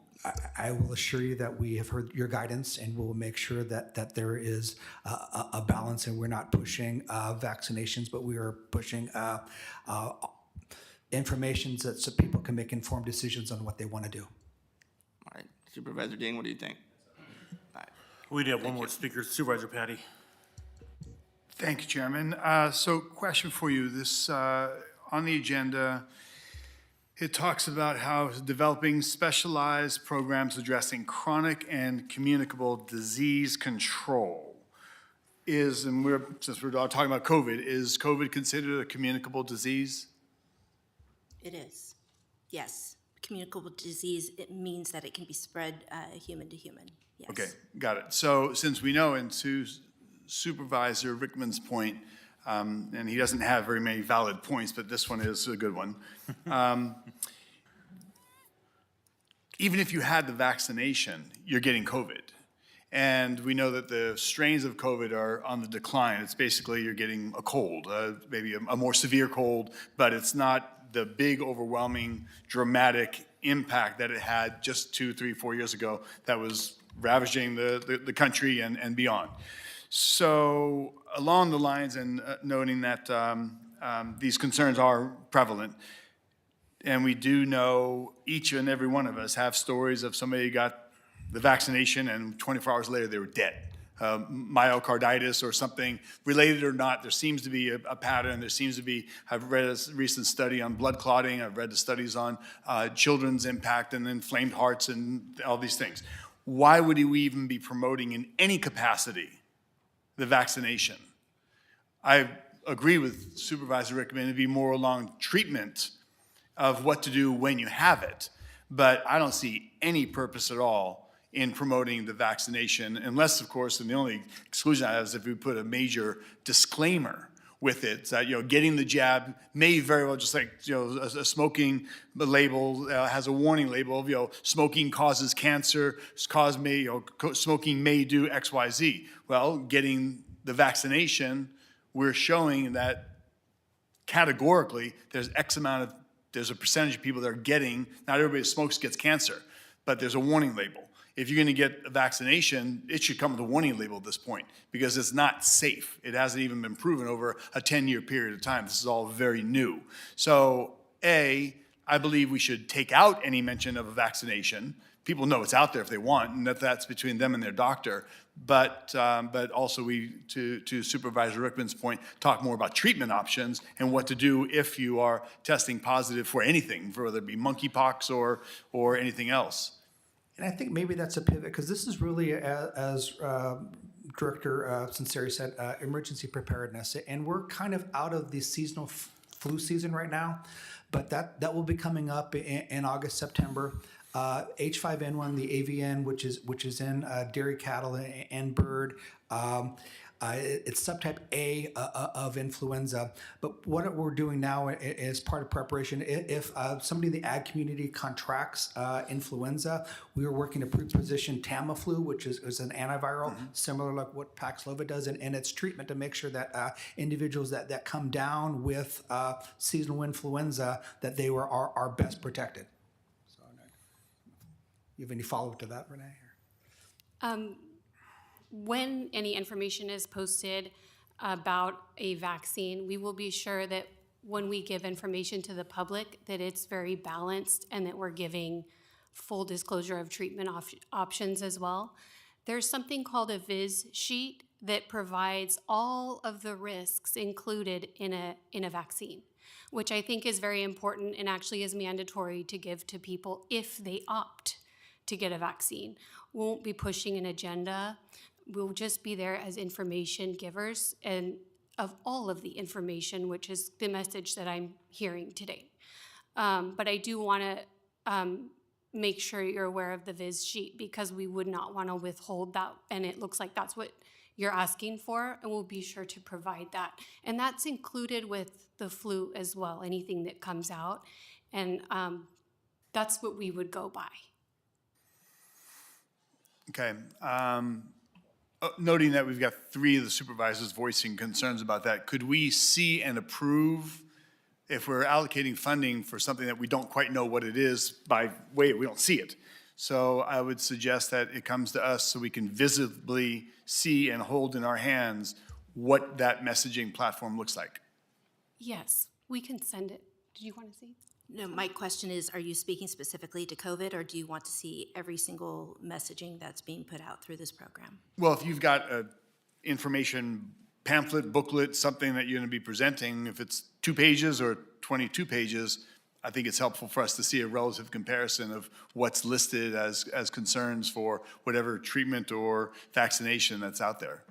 I don't know how extensive I'm talking about, if this is 200 pages of information, or if you're informing the public, there's got to be some sort of, handout that's going to be, the message that's, compacted into and One or 2 condensed. pages front and back. Viz Yeah. sheet.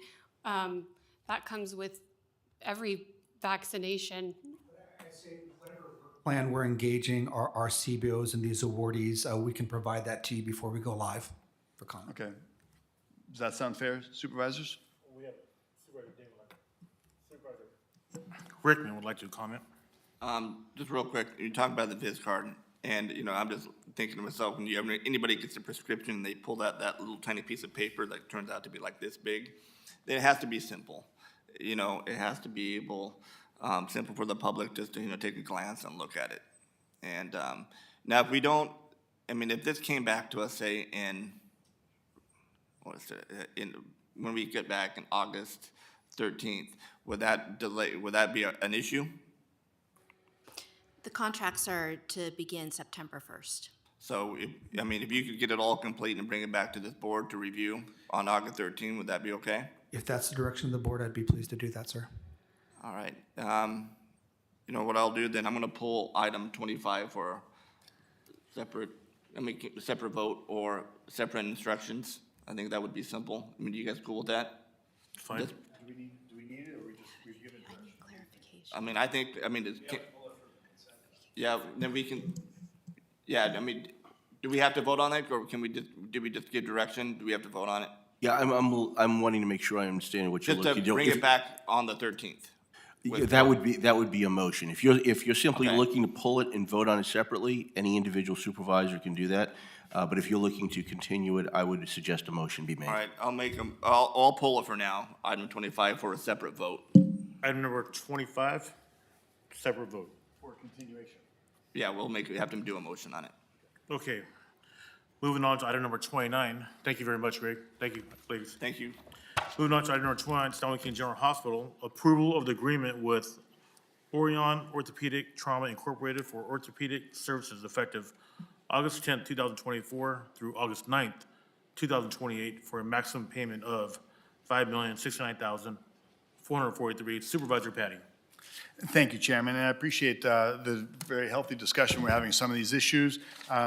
Some of you may or may not know, but we have Mr. Harry Dillon here from Mountain House, so we have to make sure and show you and spread the word of Mountain House that we do our job, and now that, and that you're here, we want to make sure you recognize that we're working hard for you, sir. Appreciate how hard you work for us in Mountain House. So thank you, Chair. Let's take a little quick sidebar. What I am pleased about this in the past is we had some service agreements with out-of-town and out-of-the-county providers for orthopedic services and such. And it's my understanding that Orion has a partnership with our local doctors. And I just want to really comment out that we appreciate that, because our local doctors are not only highly skilled and qualified, but they live and they serve the community right here locally in our counties. So I appreciate Orion and the partnership they have with our local Alpine Orthopedic and other local doctors. So I got verification on that. I did pull it just to also recognize, though, that I appreciate Orion's partnership with our local doctors. How do I turn this on? Is it on? You're All on. Good morning, Supervisor Villaputa, members of the board, CAO, Ms. Regala. I'm Rick Castro, the CEO of San Joaquin General Hospital. Thank you for the acknowledgement. What we are very fortunate to have at San Joaquin that I think separates us from most of the hospitals in California is a level 2 trauma center of the likes that I've never seen before. And for us to be able to do that, and just to give you a bit of a comparison, my last hospital, I was overseeing a level 2 trauma center in Anaheim, and we typically saw about 70 traumas a month, and 65 of them were old men falling off ladders. So a much different scenario here, where we see in excess of over 300 a month. And major issues, one 12-hour shift, we had 6 gunshots, 4 stabbings, 26 traumas in a 12-hour period. And we're very fortunate to have not only the Orion group that we're talking about today, we also have an independent or an employed orthopedist and a second contract with a third group. So our coverage is very good, and understanding that the need is significant, but also very importantly, we also do lots of elective cases with these orthopedic surgeons, not just trauma, not just emergencies, and it's a profitable product line, and we're very blessed to have the number and the expertise, because in the Orion group specifically, they have a hand surgeon, which are really, really hard to find, and they have an ankle surgeon as well. And all these guys are required to respond within 30 minutes of a trauma, which you see the price is very high. It's competitive. We try to keep our physicians somewhere between the 60th and the 80th percentile because it's a little challenging sometimes to attract. But very proud of this group, great group of docs, have worked with us for years, and most of them have local affiliation. Excellent. Well, you guys are doing an outstanding job, and I just want to pull it oftentimes just to give some recognition and a chance to share some of the great efforts and the services in our county at the San Joaquin General Hospital, which I'd like to throw out there as I think it's more of a medical center. You guys are doing so many great things, and you ought to consider a name change. There you go. I agree. Thank you all. Thank you. Yeah. Thank you, Chair. Okay. Okay, I believe that concludes the consent calendar, so we need to take a separate vote for item number 25, correct? I'd make a motion to approve consent items 1 through 45, with the addition of 45, and exclude item number 25 for a separate vote. Perfect. There is a first, is there a second? I'll second. Okay, I believe it's Supervisor Ding with the second, and we'll take a vote, please.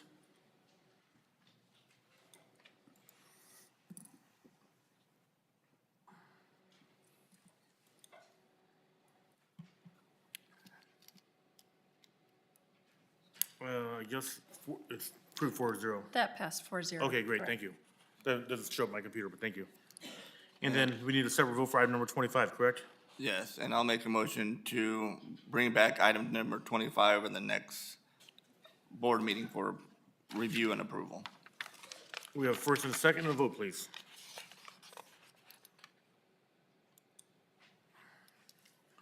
And it looks like it's 4-0, correct? Yes. Great, that concludes our consent calendar. You're down? Well, it's not showing. Okay. So we're gonna move, moving on to discussion calendar. We're gonna move item number 4 up to number 1, the CAO's office. Approve and direct the purchasing agent to issue a purchase order for services under the existing agreement between Orange County and Pure Care America LLC for cost recovery and reduction services for a 5-year term. Mr. Regallo. Good afternoon, Adam. Sorry. Thank you, Chairman. Oh. Through the chair, I would like to invite Mr. Todd Main up to the podium. He's from Procure America, and just for a little bit of background, I was invited to a meeting by a couple of the board members and Mr. Main to take a look at his product, and basically he helps, his company does services that might help us save some dollars, and this contract would be for utilities. He does obviously do audits in other areas, but we'd like to try them out with utilities, and I believe Mr. Main will also let us know that other counties do try it out in one area first. If we like it, we'll absolutely go forward, but this is for this contract. Great. So Mr. Main, please go ahead. And thank you, Chairman, Board of Supervisors, county staff, and leadership for allowing the opportunity for Procure America. Through a partnership with the California State Association of Counties, we have a program. It's all focused on expense reduction strategies. We're a business intelligence firm. We're located in California. We currently serve about 130 government agencies, including 19 counties here in California. So we have 6 different cost categories that we have expertise. We are vendor neutral. We don't come in and try to change operations. We're strictly looking at contracts, looking at operational events that might affect pricing, and we're looking at invoice auditing as well. I do have a presentation. Do you want to do it, or should I just keep talking? What we're talking about today is utilities, and what we focus on is a utility tariff rate optimization study. So we will look at power, gas, water, and sewer. We will do a 12-month deep dive into the costs that the county is incurring from PG&E and your water providers. And we are just looking to identify alternative tariff rates. So it's no capital outlay. There's no change to operations. We look and we do a rate modeling program. And typically we are able to identify between 5 and 8% reduction in electricity costs. It takes very little staff time. The program, through the California State Association of Counties, has a cooperative agreement through the County of Orange. The terms are very beneficial for the government clients. They retain 70% of all the savings. Procure America would retain 30%. We come and do the analysis at no cost, and there we go. If I can figure out how to move it forward, there we go. So there's a sampling of our clients, again, 19 counties. We serve about 50 cities, 15 higher education, as well as school districts and cities. And so very well versed in how to support government agencies. These are the 6 categories that we have expertise in. Most of these categories, the folks come from the industry, have worked for the private sector for decades. Utilities and telecommunications by far our largest divisions, but we're focusing on utilities. And so utilities, again, we're looking at power, gas, water, and sewer. Rate and regulatory evaluation, we look at CPUC, regulations, ruling, exemptions. So it's a very deep dive. The review takes about 90 to 120 days to complete. We come back with our results for leadership. We hand over our report. And at that point, there is no obligation on behalf of the county to move forward on any of our recommendations. If they decide not to move forward, there's no cost to the county. And if we don't find savings, there's no cost to the county. So it's zero financial risk. Whatever is approved in terms of our recommendations, we take full responsibility to implement. This is not going to be a drain on staff. So we work exclusively with the providers, and we implement, and then for 5 years we work with the county to make sure that the savings continue to matriculate, and then things are always changing in Sacramento at the PUC, and so if there's anything additional that we can bring to the county, we'll bring any additional ideas that will, again, further reduce costs. And then hopefully, if we audition correct, we have a good audition and the county likes working with us, there's many additional areas that we can come in and, again, support the county with expense reduction. Trying to keep it brief. If there's any questions, be happy to answer any questions. Yes, sir. We have a question from Supervisor Ding. Yes. No, I think second set of eyes is always prudent. It's a great idea. I noticed. Supervisor Ding, your mic. My mic's on. Thank you. Oh, thank you. No, I didn't touch anything. The magical mic god. Where was I going here? Oh, I noticed waste services was listed in there, and I'm assuming that would be your secondary after we do the utilities, water, unless, and I guess my question to you, I noticed some of the counties you had San Bernardino, Sutter. Did you do waste management analysis for them? Sutter, we did print management, telecommunications, utilities. Specifically waste, who have you done waste management? We did waste for, we're in the middle of doing it for San Diego County. We've done it for Orange County. We did it for Contra Costa. What have you found? I'm sorry. I said, what have you found? I mean, anything? Anywhere, all different, right? So the County of San Diego, or County of Orange County, County of Orange, they had 7 different providers. And so we identified just under $500,000 a year by consolidating. And it's not, obviously not renegotiating a waste contract, right? So we're looking at any CPI increases that are not allowed under the contract. We're right sizing. We're looking at bin configuration. We're reducing bins if possible, making it more efficient, pickup schedules. So it's anywhere from, usually 6 figures for sure, but it depends on the size and depends on how many locations. Especially if the county has health services. We have expertise in not only solid but organics, but also regulated medical waste, which is very expensive, and the contracts are very convoluted. So if there are facilities that have regulated medical waste or bio, we're typically able to move the needle pretty well. Thank you. You're welcome. Any other questions? Supervisor Patty. Yeah, thank you, Chair. I have to tell you that I want to thank our CAO, Ms. Regalo, for entertaining and listening to supervisors and asking them, and you guys, your engagement with Procure America. About roughly 7 years ago, when I was first came on the Board of Supervisors, we went to the CSAC, and for those of you who don't know, California State Association of Counties, and you go there and there's a lunch that's hosted by a bunch of vendors. And I remember a meeting in particular, Procure America, and you come back and you hand to the CAO, look, here, there's a way we could save money. We would save taxpayers some money. Here's something we could do. This doesn't cost us anything. And it fell on deaf ears for 7 years. And we saved $100,000, that's 700. I guarantee we would have had some savings over, could be $1 million more. And us as supervisors, we try to be steadfast and energetic and enthusiastic about the job we do, especially when you first get hired, before everybody starts beating up on you. But I really want to appreciate that you embraced this opportunity to actually listen to somebody that's an expert that say, it's not going to cost you anything. It's not going to be a drain of your services. It's not going to take any extra manpower. We do all the work. And I had brought this back on multiple occasions to what is now 2 previous CAOs, and it fell upon deaf ears. So thank you for showing that willingness to work with supervisors and work with vendors that could save taxpayers money and be very responsible for and on behalf of San Joaquin County. I really, truly appreciate that because we try to do our best at every juncture, and in bringing in a vendor to just take a look and see what you find, let's see what the yield may be. But thank you very much, and again, real kudos, and thank you, Ms. Regala. And just one final comment.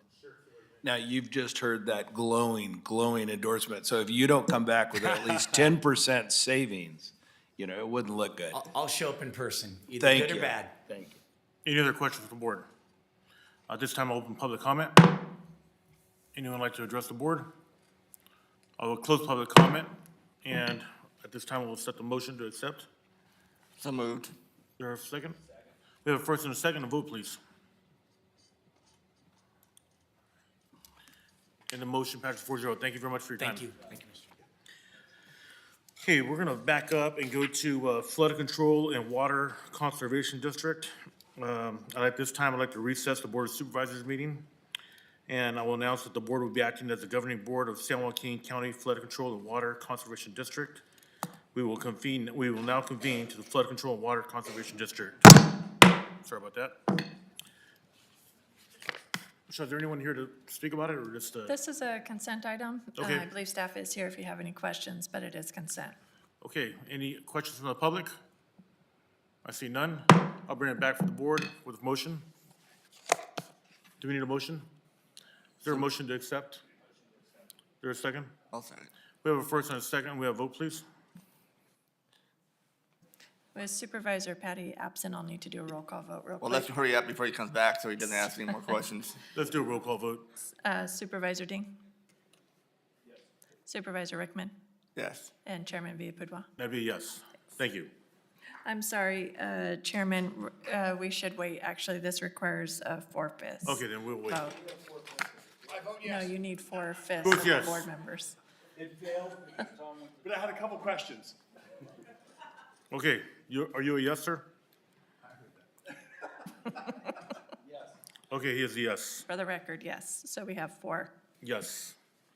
And now we will exit flood control and reconvene our meeting to the Board of Supervisors, and moving on to discussion item number 1, which is, let me get back here.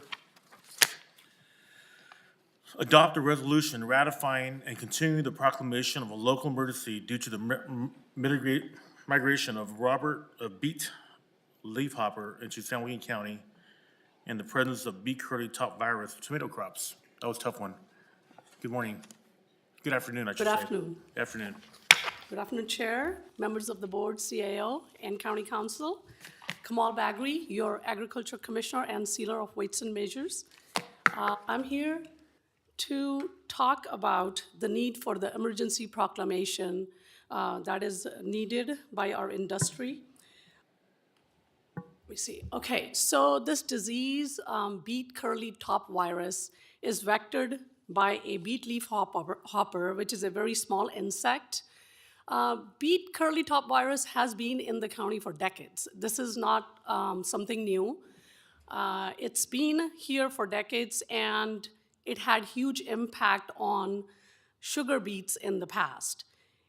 This disease is also very impactful on the tomato crops, and it's supposed to be very serious damage and a lot of crop losses. San Joaquin County has over 21,000 acres of tomatoes that we grow here every year. And the beet leaf hopper, it sucks the juice of these plants and transmits the disease into the tomato crop. And once the tomato plants get this disease, they just die off and not produce at all. Starting April, similar local emergency proclamation was declared by the 6 other valley counties. It's south of us, Stanislaus County declared it back in May. Our crop here is usually later than those counties down south. That's why you had not seen it till now. So the recent data by our UCC advisor showed that we do have now beet leaf hopper, and also the beet curly top virus is present in the tomato crop. Tomato crop, as I said, is highly susceptible to this disease, and in the past, our growers were able to use a special class of pesticides called neonicotinoids. Recent regulation changes starting January 1st, 2024, there are new restrictions on use of those neonicotinoids. So this year, our growers could not apply that class of pesticides at all. And with the recent fines, we saw that there is an exemption under California Code of Regulations 6990C2, which allows the application of these pesticides if a local emergency is proclaimed in the county. So I'm recommending that the board adopts a resolution ratifying and continuing the proclamation of local emergency dated July 3rd, 2024, which was signed by our Office of Emergency Director, due to the migration of beet leaf hopper into San Joaquin County and due to the presence of the beet curly top virus on tomato crops. I can answer any questions you might have. Any questions from the board?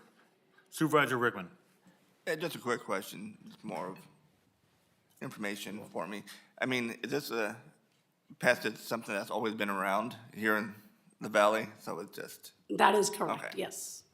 All right, thank you. The disease and the pest have been here for decades. It's just growers don't have tools now to combat the disease because of the new regulations. So, all right. Well, yeah, I just wanted to see if it was, came on a ship somewhere, something like that. But no, thank you. Anyone else? Open public comment. Anyone like to come? Any questions or comments? I see none. I'll close public comment. Is there anyone like to make a motion to accept? So moved. We have a first and a second. A vote, please.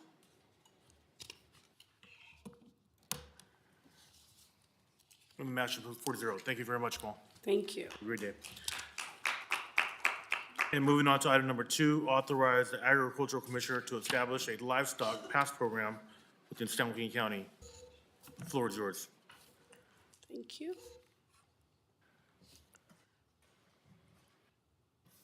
Just waiting on the PowerPoint, but in meantime, oh, there it goes.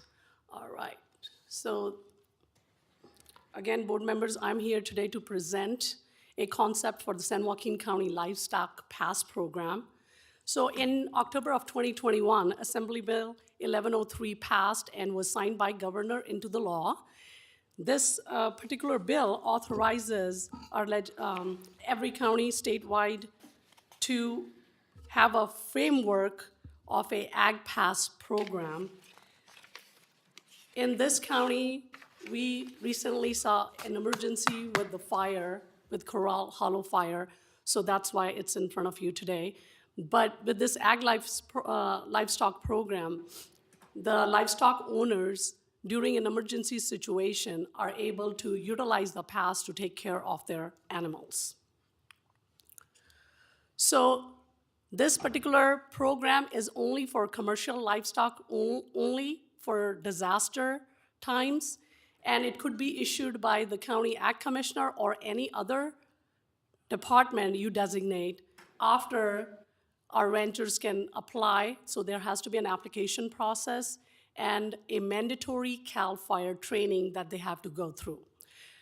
They can present this pass at the roadblocks during disaster for potential access onto their property. And once these passes are issued, we will have a database which we'll share with our law enforcement, with our sheriff's office, and with our OES department. So again, this is only for commercial livestock operations and the small homestead operations and the special projects like 4-H and FFA. When there is a single animal involved, they won't qualify for this program. So application process that we are envisioning, our ranchers can apply. They can submit an application to the Ag Commissioner's office. We will confirm the locations and access points on their property, which could be shared with our law enforcement officers. And the department would create an Ag Pass license database, which will be shared with the other agencies. According to the law, there are several ways they can provide us, the applicant can provide us the basis for applying. It could be an operator identification number, which is issued by the County Ag Commissioner's office, or they can provide us IRS Form 1040, profit and loss statement, an APN number confirming that agriculture zoning for the property and agriculture land lease is present. They can also present us with the Williamson Act contract, any documentation from USDA, Farm Services Agency, a brand registration with Bureau of Livestock Identification will also qualify them. So this is how the pass would look like. They will have a pass holder's name, the address of their ranch, expiration date. That is needed because there is a requirement for annual training as well. There will be a seal and a logo of the county with the signature of authorizing officer. We plan to laminate these cards, and again, the picture will be on these cards, so when the pass holder wants to pass those roadblocks, they can present this to our enforcement agencies. So initial training is 4 hours, and the plan is that UCCE will help us to put this training together with the help of CAL FIRE, and then there is an annual training requirements, and any updates or anything new from CAL FIRE could be provided at those annual trainings. Currently, we have annual meetings for the Cal ranchers happen on a yearly basis. So the plan is that this refresher training could be provided at the same time. Just a reminder that the Ag Livestock Pass will not guarantee access. It will just help differentiate livestock owners from the managers from illegal trespassers. Access is only to take care of livestock, and the purpose of this is to deliver feed, water, medical treatment, and evacuation of livestock only. Any violations of Ag Pass provisions can lead to personal prosecution or denial of future application. This is not a certification or a license, it's just a registration process where the applicant will be registered with our office and their names will be provided to the law enforcement agencies. So there's always a risk. So livestock owners will be reminded that they enter restricted areas at their own risk, and county is not liable for the entrance, and they would be required to sign a waiver of liability. Their decision to enter can impact their property liability insurance, vehicle and equipment insurance, and their workman's insurance also. So these are some comments we have received from our local ranchers during the Corral Hollow Fire. The ranchers know the terrain and can push the livestock to safer ground. Many have tractors and bulldozers. They have stopped many fires themselves using their own equipment. They know where their neighbors are to get the information to the firefighters. So they know the lay of the land much better than the firefighters and the law enforcement agencies. Also, another comment, Ag Pass is needed so that ranchers know they will be able to take care of their animals who need reliable source of water and feed during emergencies.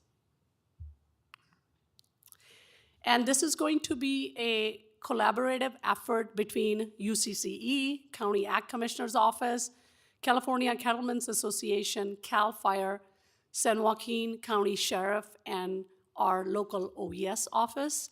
Again, I'm requesting that board authorizes my office, Agriculture Commissioner's Office, to establish a livestock pass program within the San Joaquin County, and I'm here for any questions you might have. Supervisor Rickman. Thank you, Chairman. Thank you very much for bringing this forward. I know we talked last month, and, I requested for it to be here today, so thank you for, I guess, just dropping things and getting this here. And I know it's work, so I appreciate it. Fire season started early this year, and this is why it's so important to have it on the agenda today. But can we get this Ag Pass up and running this month? What will it take to do that? Supervisor Rickman, through the chair, we can get it done, but it all depends upon a 4-hour training that is Right. required by CAL FIRE. Oh, California requires training. What a surprise. So our UCC Natural Resources Advisor, Teresa Bacchetti, couldn't be here, but we do have our UCC Director, Brent Holtz, here. He can maybe speak to what type of efforts they can do to get the training done. As soon as the training is done, my plan is to get the program started, get all the resources together. I can't issue it until The training. the training is done. So the hope was that in August, we can bring it back to you ready to go. The training would be already done, and we can start issuing passes. Well, if we approve it today, then you wouldn't have to come back, would you? Because we issue, this is what, If the board approves it today, right. I can move forward as Right. directed. Because my concern is, again, it's just beginning of July. I know District 5, we talked about the Quail Hollow fire, and we've had, fires in my district, Supervisor Ding's district, some large fires. The fire that we're talking about, 14,000 acres in Tracy. And there's our folks up there with thousands of heads of cattle, hundreds of heads of cattle. And so the faster that we can do it and get our process at county, the training side of it, we have no control over. But I know one question that came up, I know Matt Jamali's going to talk about it here in public comment, but is that you say you do have hundreds or thousands of head of cattle, and the training is only good for one person. So what if, is that correct? Or is it like a group of folks or like a ranch? So the rancher can designate any of their managers or other partners. So multiple passes could be issued to the same ranch. Oh, okay, all right.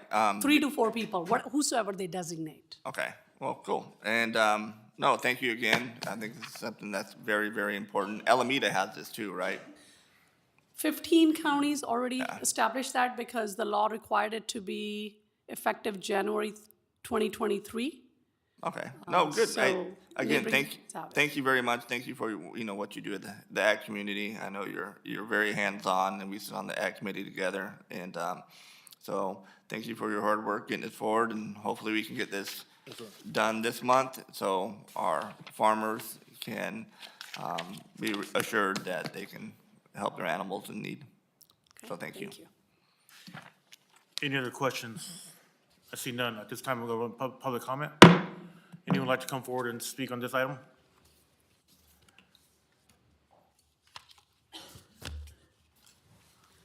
Hello, my name is Diana Conley. I live on Corral Hollow. The fire jumped from Site 300 to my place.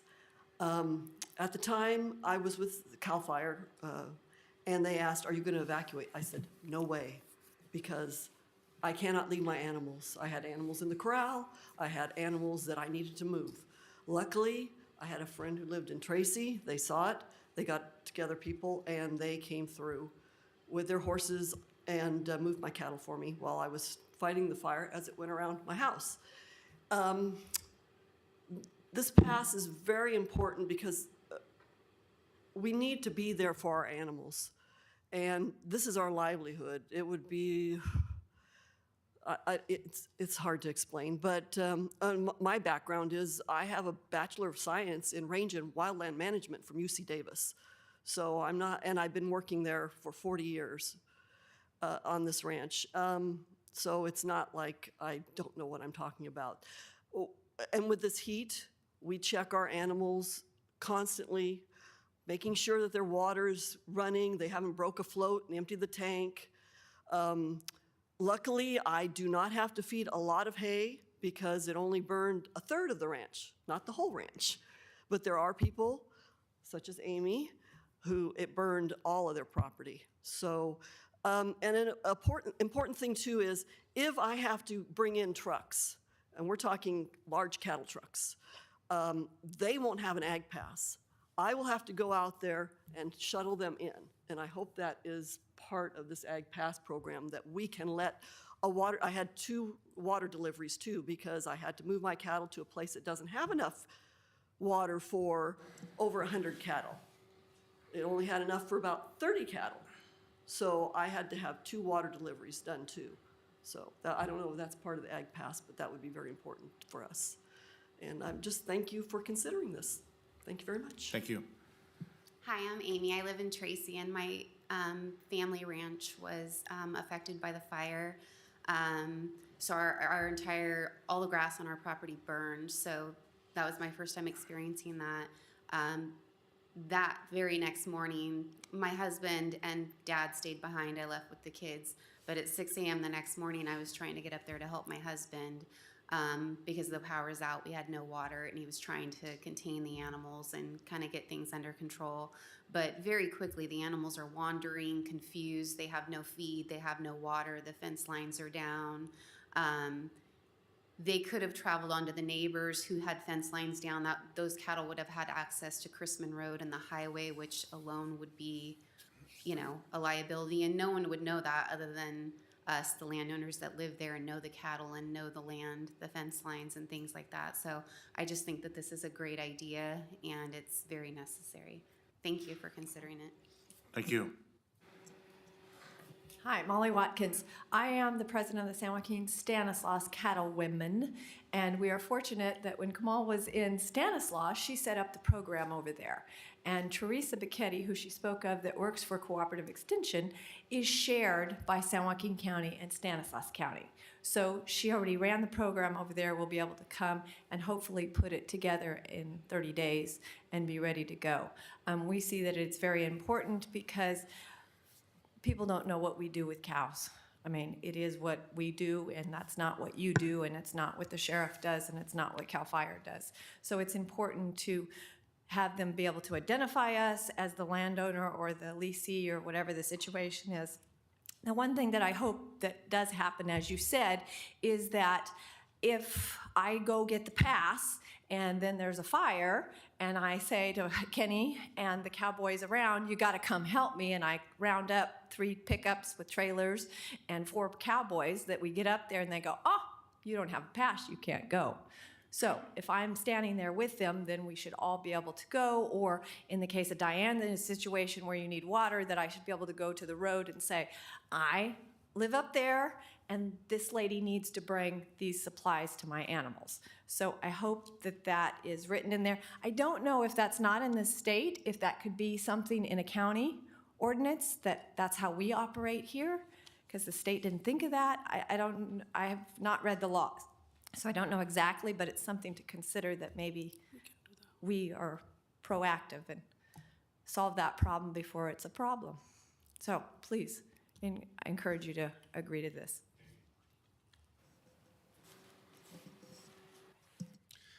Thank you, Supervisors. Andrew Genesi, San Joaquin County Farm Bureau.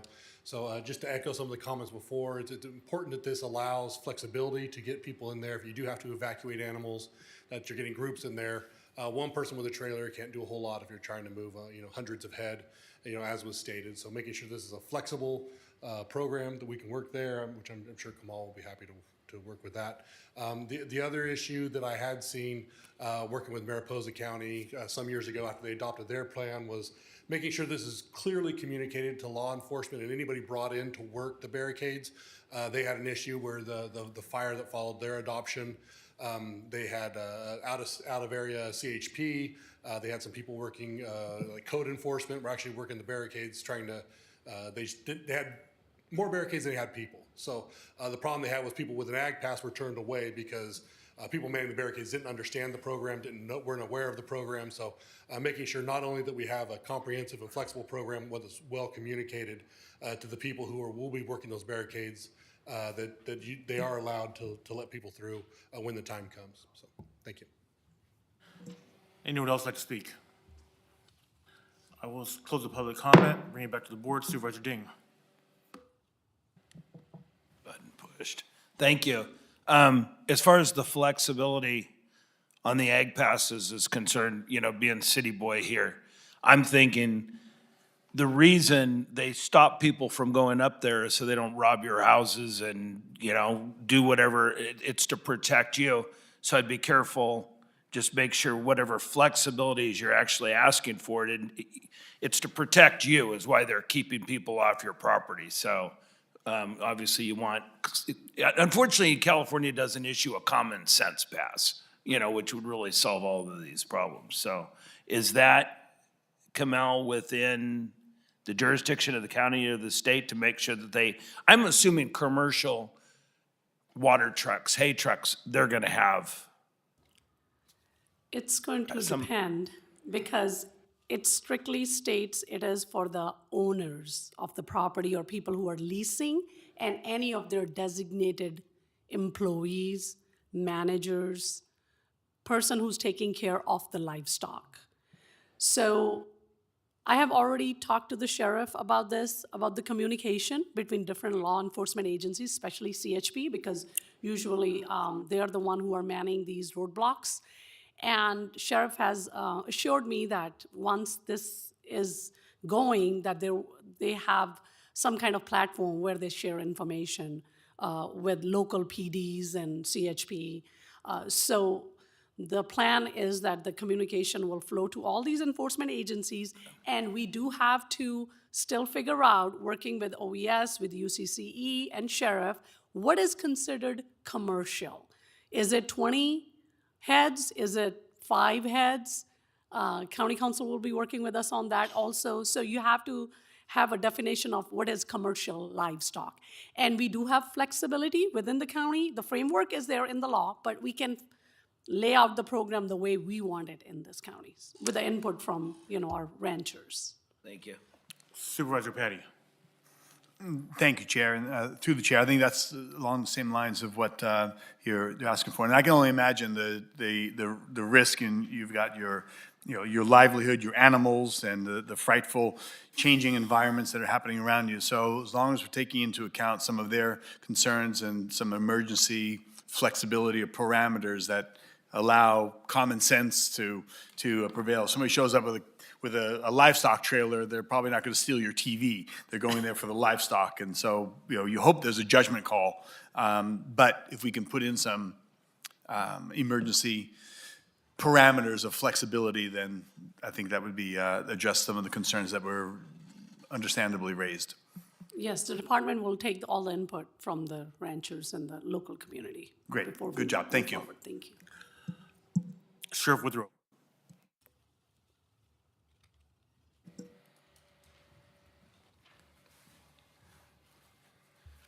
Good morning. Thank you for allowing me to come up. So yes, we've talked about this briefly, and luckily we don't have to reinvent the wheel on this. We have 19, I believe you said, other counties that are doing it, and we've pulled up a lot of their plans are in place. We want to take the best of all those, but the other side of that, unfortunately, Supervisor Patty, is there are nefarious people who will show up with a cattle truck and want to take somebody's cattle if they get an opportunity to. So we do have to do this dance and this balance to be flexible enough with common sense, but also the more that we have in place so that at these barriers that everybody knows the good people who are legitimate people and the people who haul cattle for a living and all that type of things, and our friends and neighbors who are going to show up know about this program, know what they need to do, know what the policies and procedures are.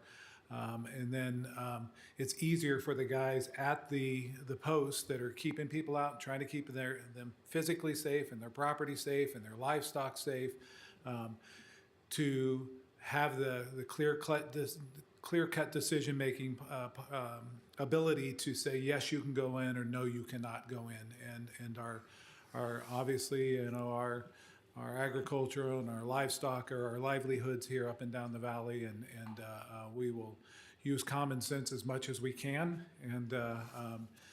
but the safety of our public and the safety of their property and their animals are going to come first, and with a good program in place, and that's why we want to rush, but we don't want to rush too much, and to make sure that we have a good, solid program in place, get it there, not at the speed of government, but at the speed of common sense, and get it in place and make sure that our citizens here are protected with their livelihoods, and make sure everybody stays safe.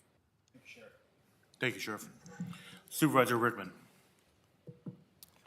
Thank you, Chairman. I think the sheriff answered my question. I'm just going to say, it's the Bureau, don't let it get tied down with the bureaucracy.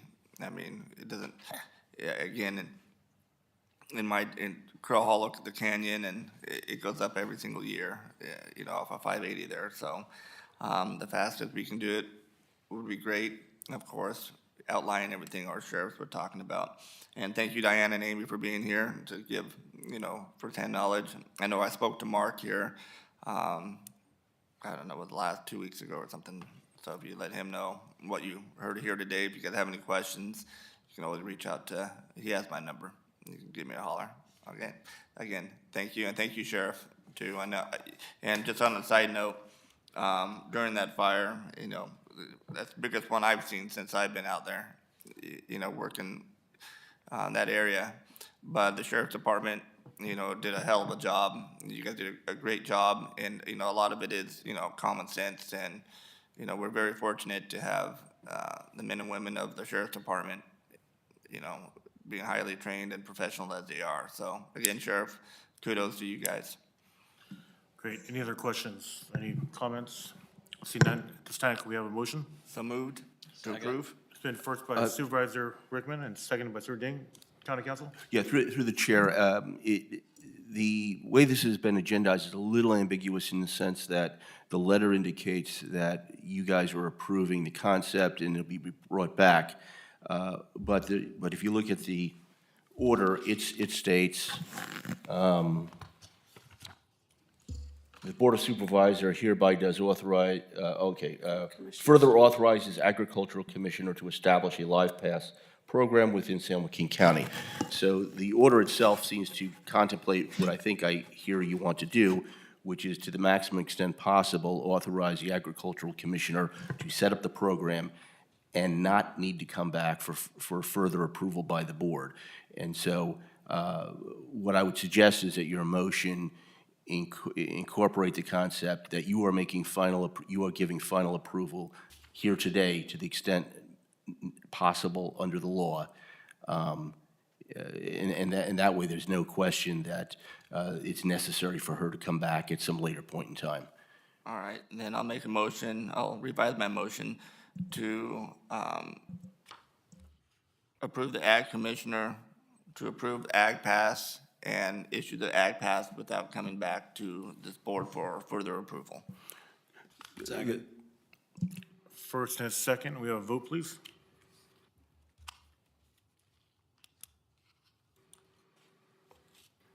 And the motion passes 4-0. Thank you. Moving on to item number 3 from District 3, discuss and provide direction to county staff regarding San Joaquin County's transit occupancy tax rate for the unincorporated areas. Supervisor Patty. Thank you, Chairman. I wanted to bring this to the Board of Supervisors. We have Mr. Bruckner, I think, come on down and did a little bit of work. This was something that kind of came across my plate as we are all diligently working throughout the county. And this is, I believe, an opportunity after doing a little preliminary research. There's a TOT is a transient occupancy tax that counties and cities utilize when I've noticed when I travel, I look at different taxes that are charged. And thanks to Mr. Bruckner doing a little research, we have a little evaluation, And I think it's worth the county maybe giving direction to bring something perhaps actionable back to the board for consideration. Mr. Bruckner, would you like to give us a little synopsis? Sure. Good afternoon, Mr. Chairman, Board of Supervisors. Thank you, Mr. Patty. Yeah, so what we did is we put together some basic facts and a couple of tables here to show that within the unincorporated area of San Joaquin County, the transient occupancy tax is set at 8%, and that is a tax that's collected by hotel operators, if you will. There's all sorts of hotels, inns, Airbnbs, VRBOs, but I'm just going to talk generically about an operator. Those are collected for nightly stays, and they are transmitted to the county quarterly. Those revenues to the Treasurer Tax Collector's Office, they collect them. And so if you take a look at the staff report, you'll notice that if you compare the transient occupancy tax to what's being collected at each of the cities, our 8% is kind of somewhere in the middle. We also have a table here that shows the 10 county comparables that we typically use. You'll notice that Fresno County doesn't have anything listed there is because we didn't see anything that they collect. I think that tax has been repealed based on a quick look. But in either situation, the average transient occupancy tax is just over 9%. But you can see that it swings wildly. One thing to point out, if you just focus on the cities for a minute, is that Lodi's transient occupancy tax of 6% seems really low. And you'll notice that Stockton's is at 8%, which mirrors the county. Now, in both of those jurisdictions, they have a visitors and conference bureau that is a tourism business improvement district. That's been set up by the hotel operators. They voted to assess themselves to market and promote those communities. And in Lodi, I can tell you that the assessment is 4.5%. And in Stockton, I believe it's 4%. And so it's important to consider that that's not transient occupancy tax, but in many cases, a jurisdiction will forego increasing their transient occupancy tax because they have this other organization that's promoting, tourism in that community. And ultimately, all of these are costs on the business. A lot of people look at a transient occupancy tax and say, well, that's being paid by a visitor. It's not being paid by the business. But there is a point where, based on what we've read, that the business may not be able to pass all of that cost along, or they have to adjust their nightly rates in order to make that, marketable, maintain their competitiveness with other, lodging establishments. So this is something to consider. And then, of course, they've decided to assess themselves in the case where you have these T-bids, the tourism business improvement districts. And so, one thing that we would want to consider if we do get direction here to do an evaluation is if we were to consider an increase to the tax in some of those areas, what does that look like? We're going to have, an expert that we would want to contract with to do a market analysis to tell us, how that might impact, the local lodging market. As far as the rest of it goes, I do want to just say that where does the transient occupancy tax revenue go? So that like I said before, it gets collected by the Treasurer Tax Collector. And actually, those funds are used for the annual economic promotion budget. So we use those funds to promote economic development in the county. We have a contribution as a member of the San Joaquin Partnership that's funded out of that. We also are a participant in iHub San Joaquin, so a small contribution to that organization. And then we also support the San Joaquin Economic Development Association, which are staff that are housed within the Employment and Economic Development Department who provide various economic development services. And over the last couple of years, we've also had a tourism recovery effort where we've spent approximately $800,000 of these revenues on entering into contracts with tourism marketing organizations in the county to help promote, San Joaquin County as a destination, as a place for tourism, especially coming out of COVID, where a lot of these establishments were shut down. And then one other thing, actually two other things, if you'll indulge me, is that a few months ago, the airport came to your board with a recommendation to approve some airport capital improvement projects. I just wanted to note that $2 million of that funding came out of the Economic Development Reserve, and that is a fund where any excess revenue from the transient occupancy tax goes and is held for future economic development activities. And so we were able to support the airport's projects, and ultimately the board approved that recommendation. And as of May 31st, there is about 1.4 million of fund balance still in that fund. So I'll stop there.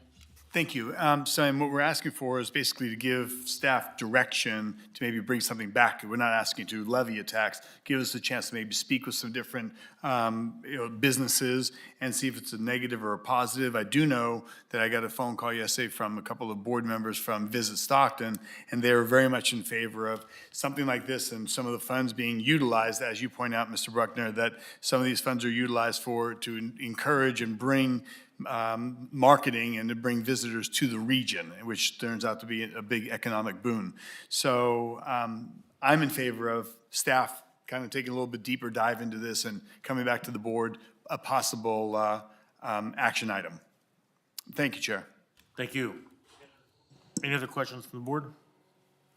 I see none. I'm going to bring it back for public comment. Public comment, anyone would like to ask any questions? Fonzie, no questions? None? Okay, great. We'll close public comment, bring it back to the board. Supervisor Patty, would you like to, do you need a motion to approve anything? Chair, I have one quick statement, is that I know for, when I was a mayor in Tracy and stuff, and I don't think people realize that, at least in, District 5, most of the hotels are booked.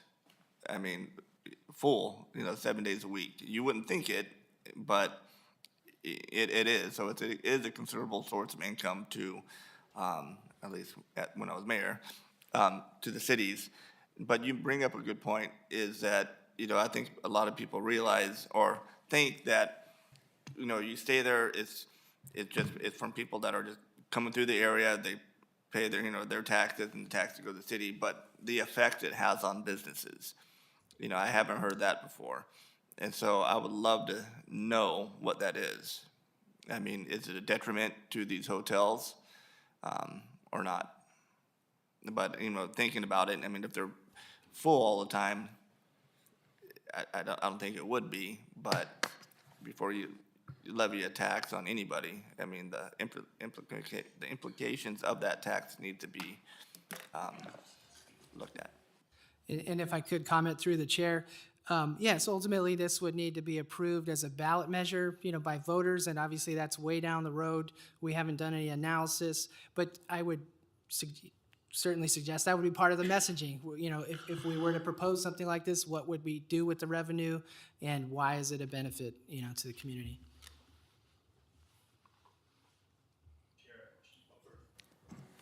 Chair, a quick follow-up question. Thank you. So this is something that needs to, if let's say the board likes it and moves forward, this is something that would get put on a ballot in the future? Yes, and county council certainly help me, but yes, whether it's a general tax or a special tax would determine what the threshold is that would be required to be passed. If it's a general tax, it would just be a simple majority. If it's a special tax, which means that the tax revenue would be dedicated to a very specific purpose, then it would be a 2/3 majority. But yes, ultimately under Proposition 218, I believe any increase to the tax or any new tax would require voter approval. All right, so in light of that, I wasn't aware of what that parameter looks like. So we wouldn't have time to do this for this upcoming November, then the next election cycle would be 2 years away. Correct? Or a year and a half away, I guess, to the next. Special election, yeah. Yeah, so I know I'll be, obviously, clearly, I'm off the board for the next election cycle. So is Supervisor Miguel. What's the sentiment to the supervisors that would be here? Is this something you'd just like to get a staff report and consider this down the road? I wouldn't mind getting a staff report because we're having these conversations, obviously within Lodi, like the Wayne Grape Growers Commission, we're talking about, doing a specialist within the growers, doing an assessment at the wineries to help in their marketing, and then we're getting ready to, what's the other group? Lodi Chamber is probably gonna, there's a lot of discussions going on with their marketing. There's gonna be some changes, but I know a staff report would be helpful. Okay. Well, I'll make a motion then that staff's follow up. Visit Lodi, that's what I was trying to think of. Visit Lodi is going through a CEO change, and anyway, it's a good time for something like this. So I'd make the motion that we have staff come back to us with a very thorough report and engaging with some of the businesses that this would affect and see if it's a net gain or a burden that's not worth pursuing. But looking at it, you see some as high as 12 and some as high as low as, that's 8. We're hovering on the low side. I'm just looking at an average more closer to 10. So I think it'd be helpful to bring this back to the board for consideration. Okay, there's a first, there's a second. And just confirm, this would just affect unincorporated areas, correct? Okay. That is correct. And does that also include B and Bs? You had mentioned B and Bs. Do B and Bs pay taxes like that? Yes, so, and Fonse can certainly add to this, but I did get some information from the Treasurer Tax Collector's Office. So right now, there are 30 active operators in total in the unincorporated area. They have, Treasurer Tax Collector's Office has a voluntary collection agreement with Airbnb and is working on doing the same thing with VRBO. You have 30, to clarify, 30 registered. Yeah.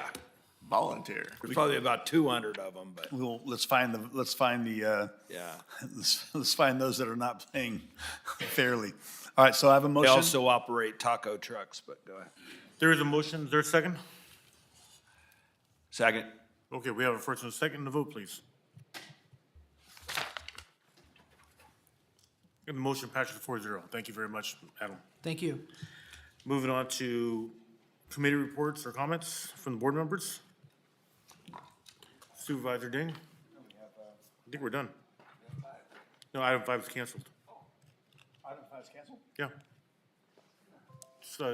County council announced it before the meeting. Okay. Oh, I thought that was a consent item. No.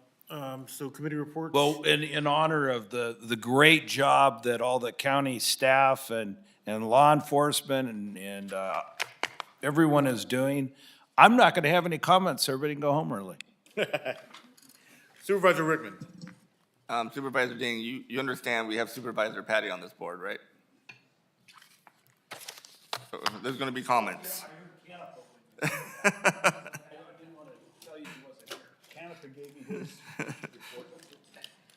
No, I just real quick, Supervisor, July 4th was, a great day. Of course, it is just by the name of it, our country's independence. But Tracy and surrounding communities with their parades and fireworks, it was just outstanding. A little hot, but we got through it. Just want to remind everybody also that still here listening, the tens of you that are watching this meeting, that we have the Shop San Joaquin program is in full motion now, so you can download the app and help your small businesses and get back to the small shops here and shopping local. So if you go to what's that? Let me look at my app here real quick.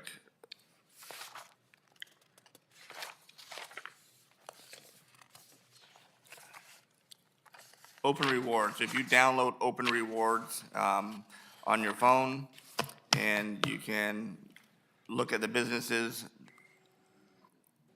on that app that you can go out and support, and you'll earn money back from your purchases, which you can go back into the community. Want to wish Jetty Jetty Hartgrove from Escalon. She turned 104 years old on July 5th. So she's watching. Happy birthday. And lastly, or two more things. One, we're not out of the heat yet. You know, we're supposed to have over 100 degrees temperature for the rest of this week or very close to it. And so we do have several cooling centers. If you could check, if you want to cool off, you can look at SJ Ready and get a list of those.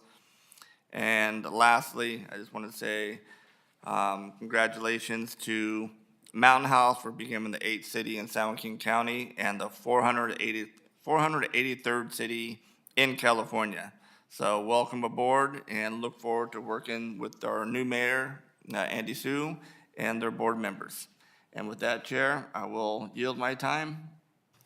Thank you, sir. Supervisor Patty.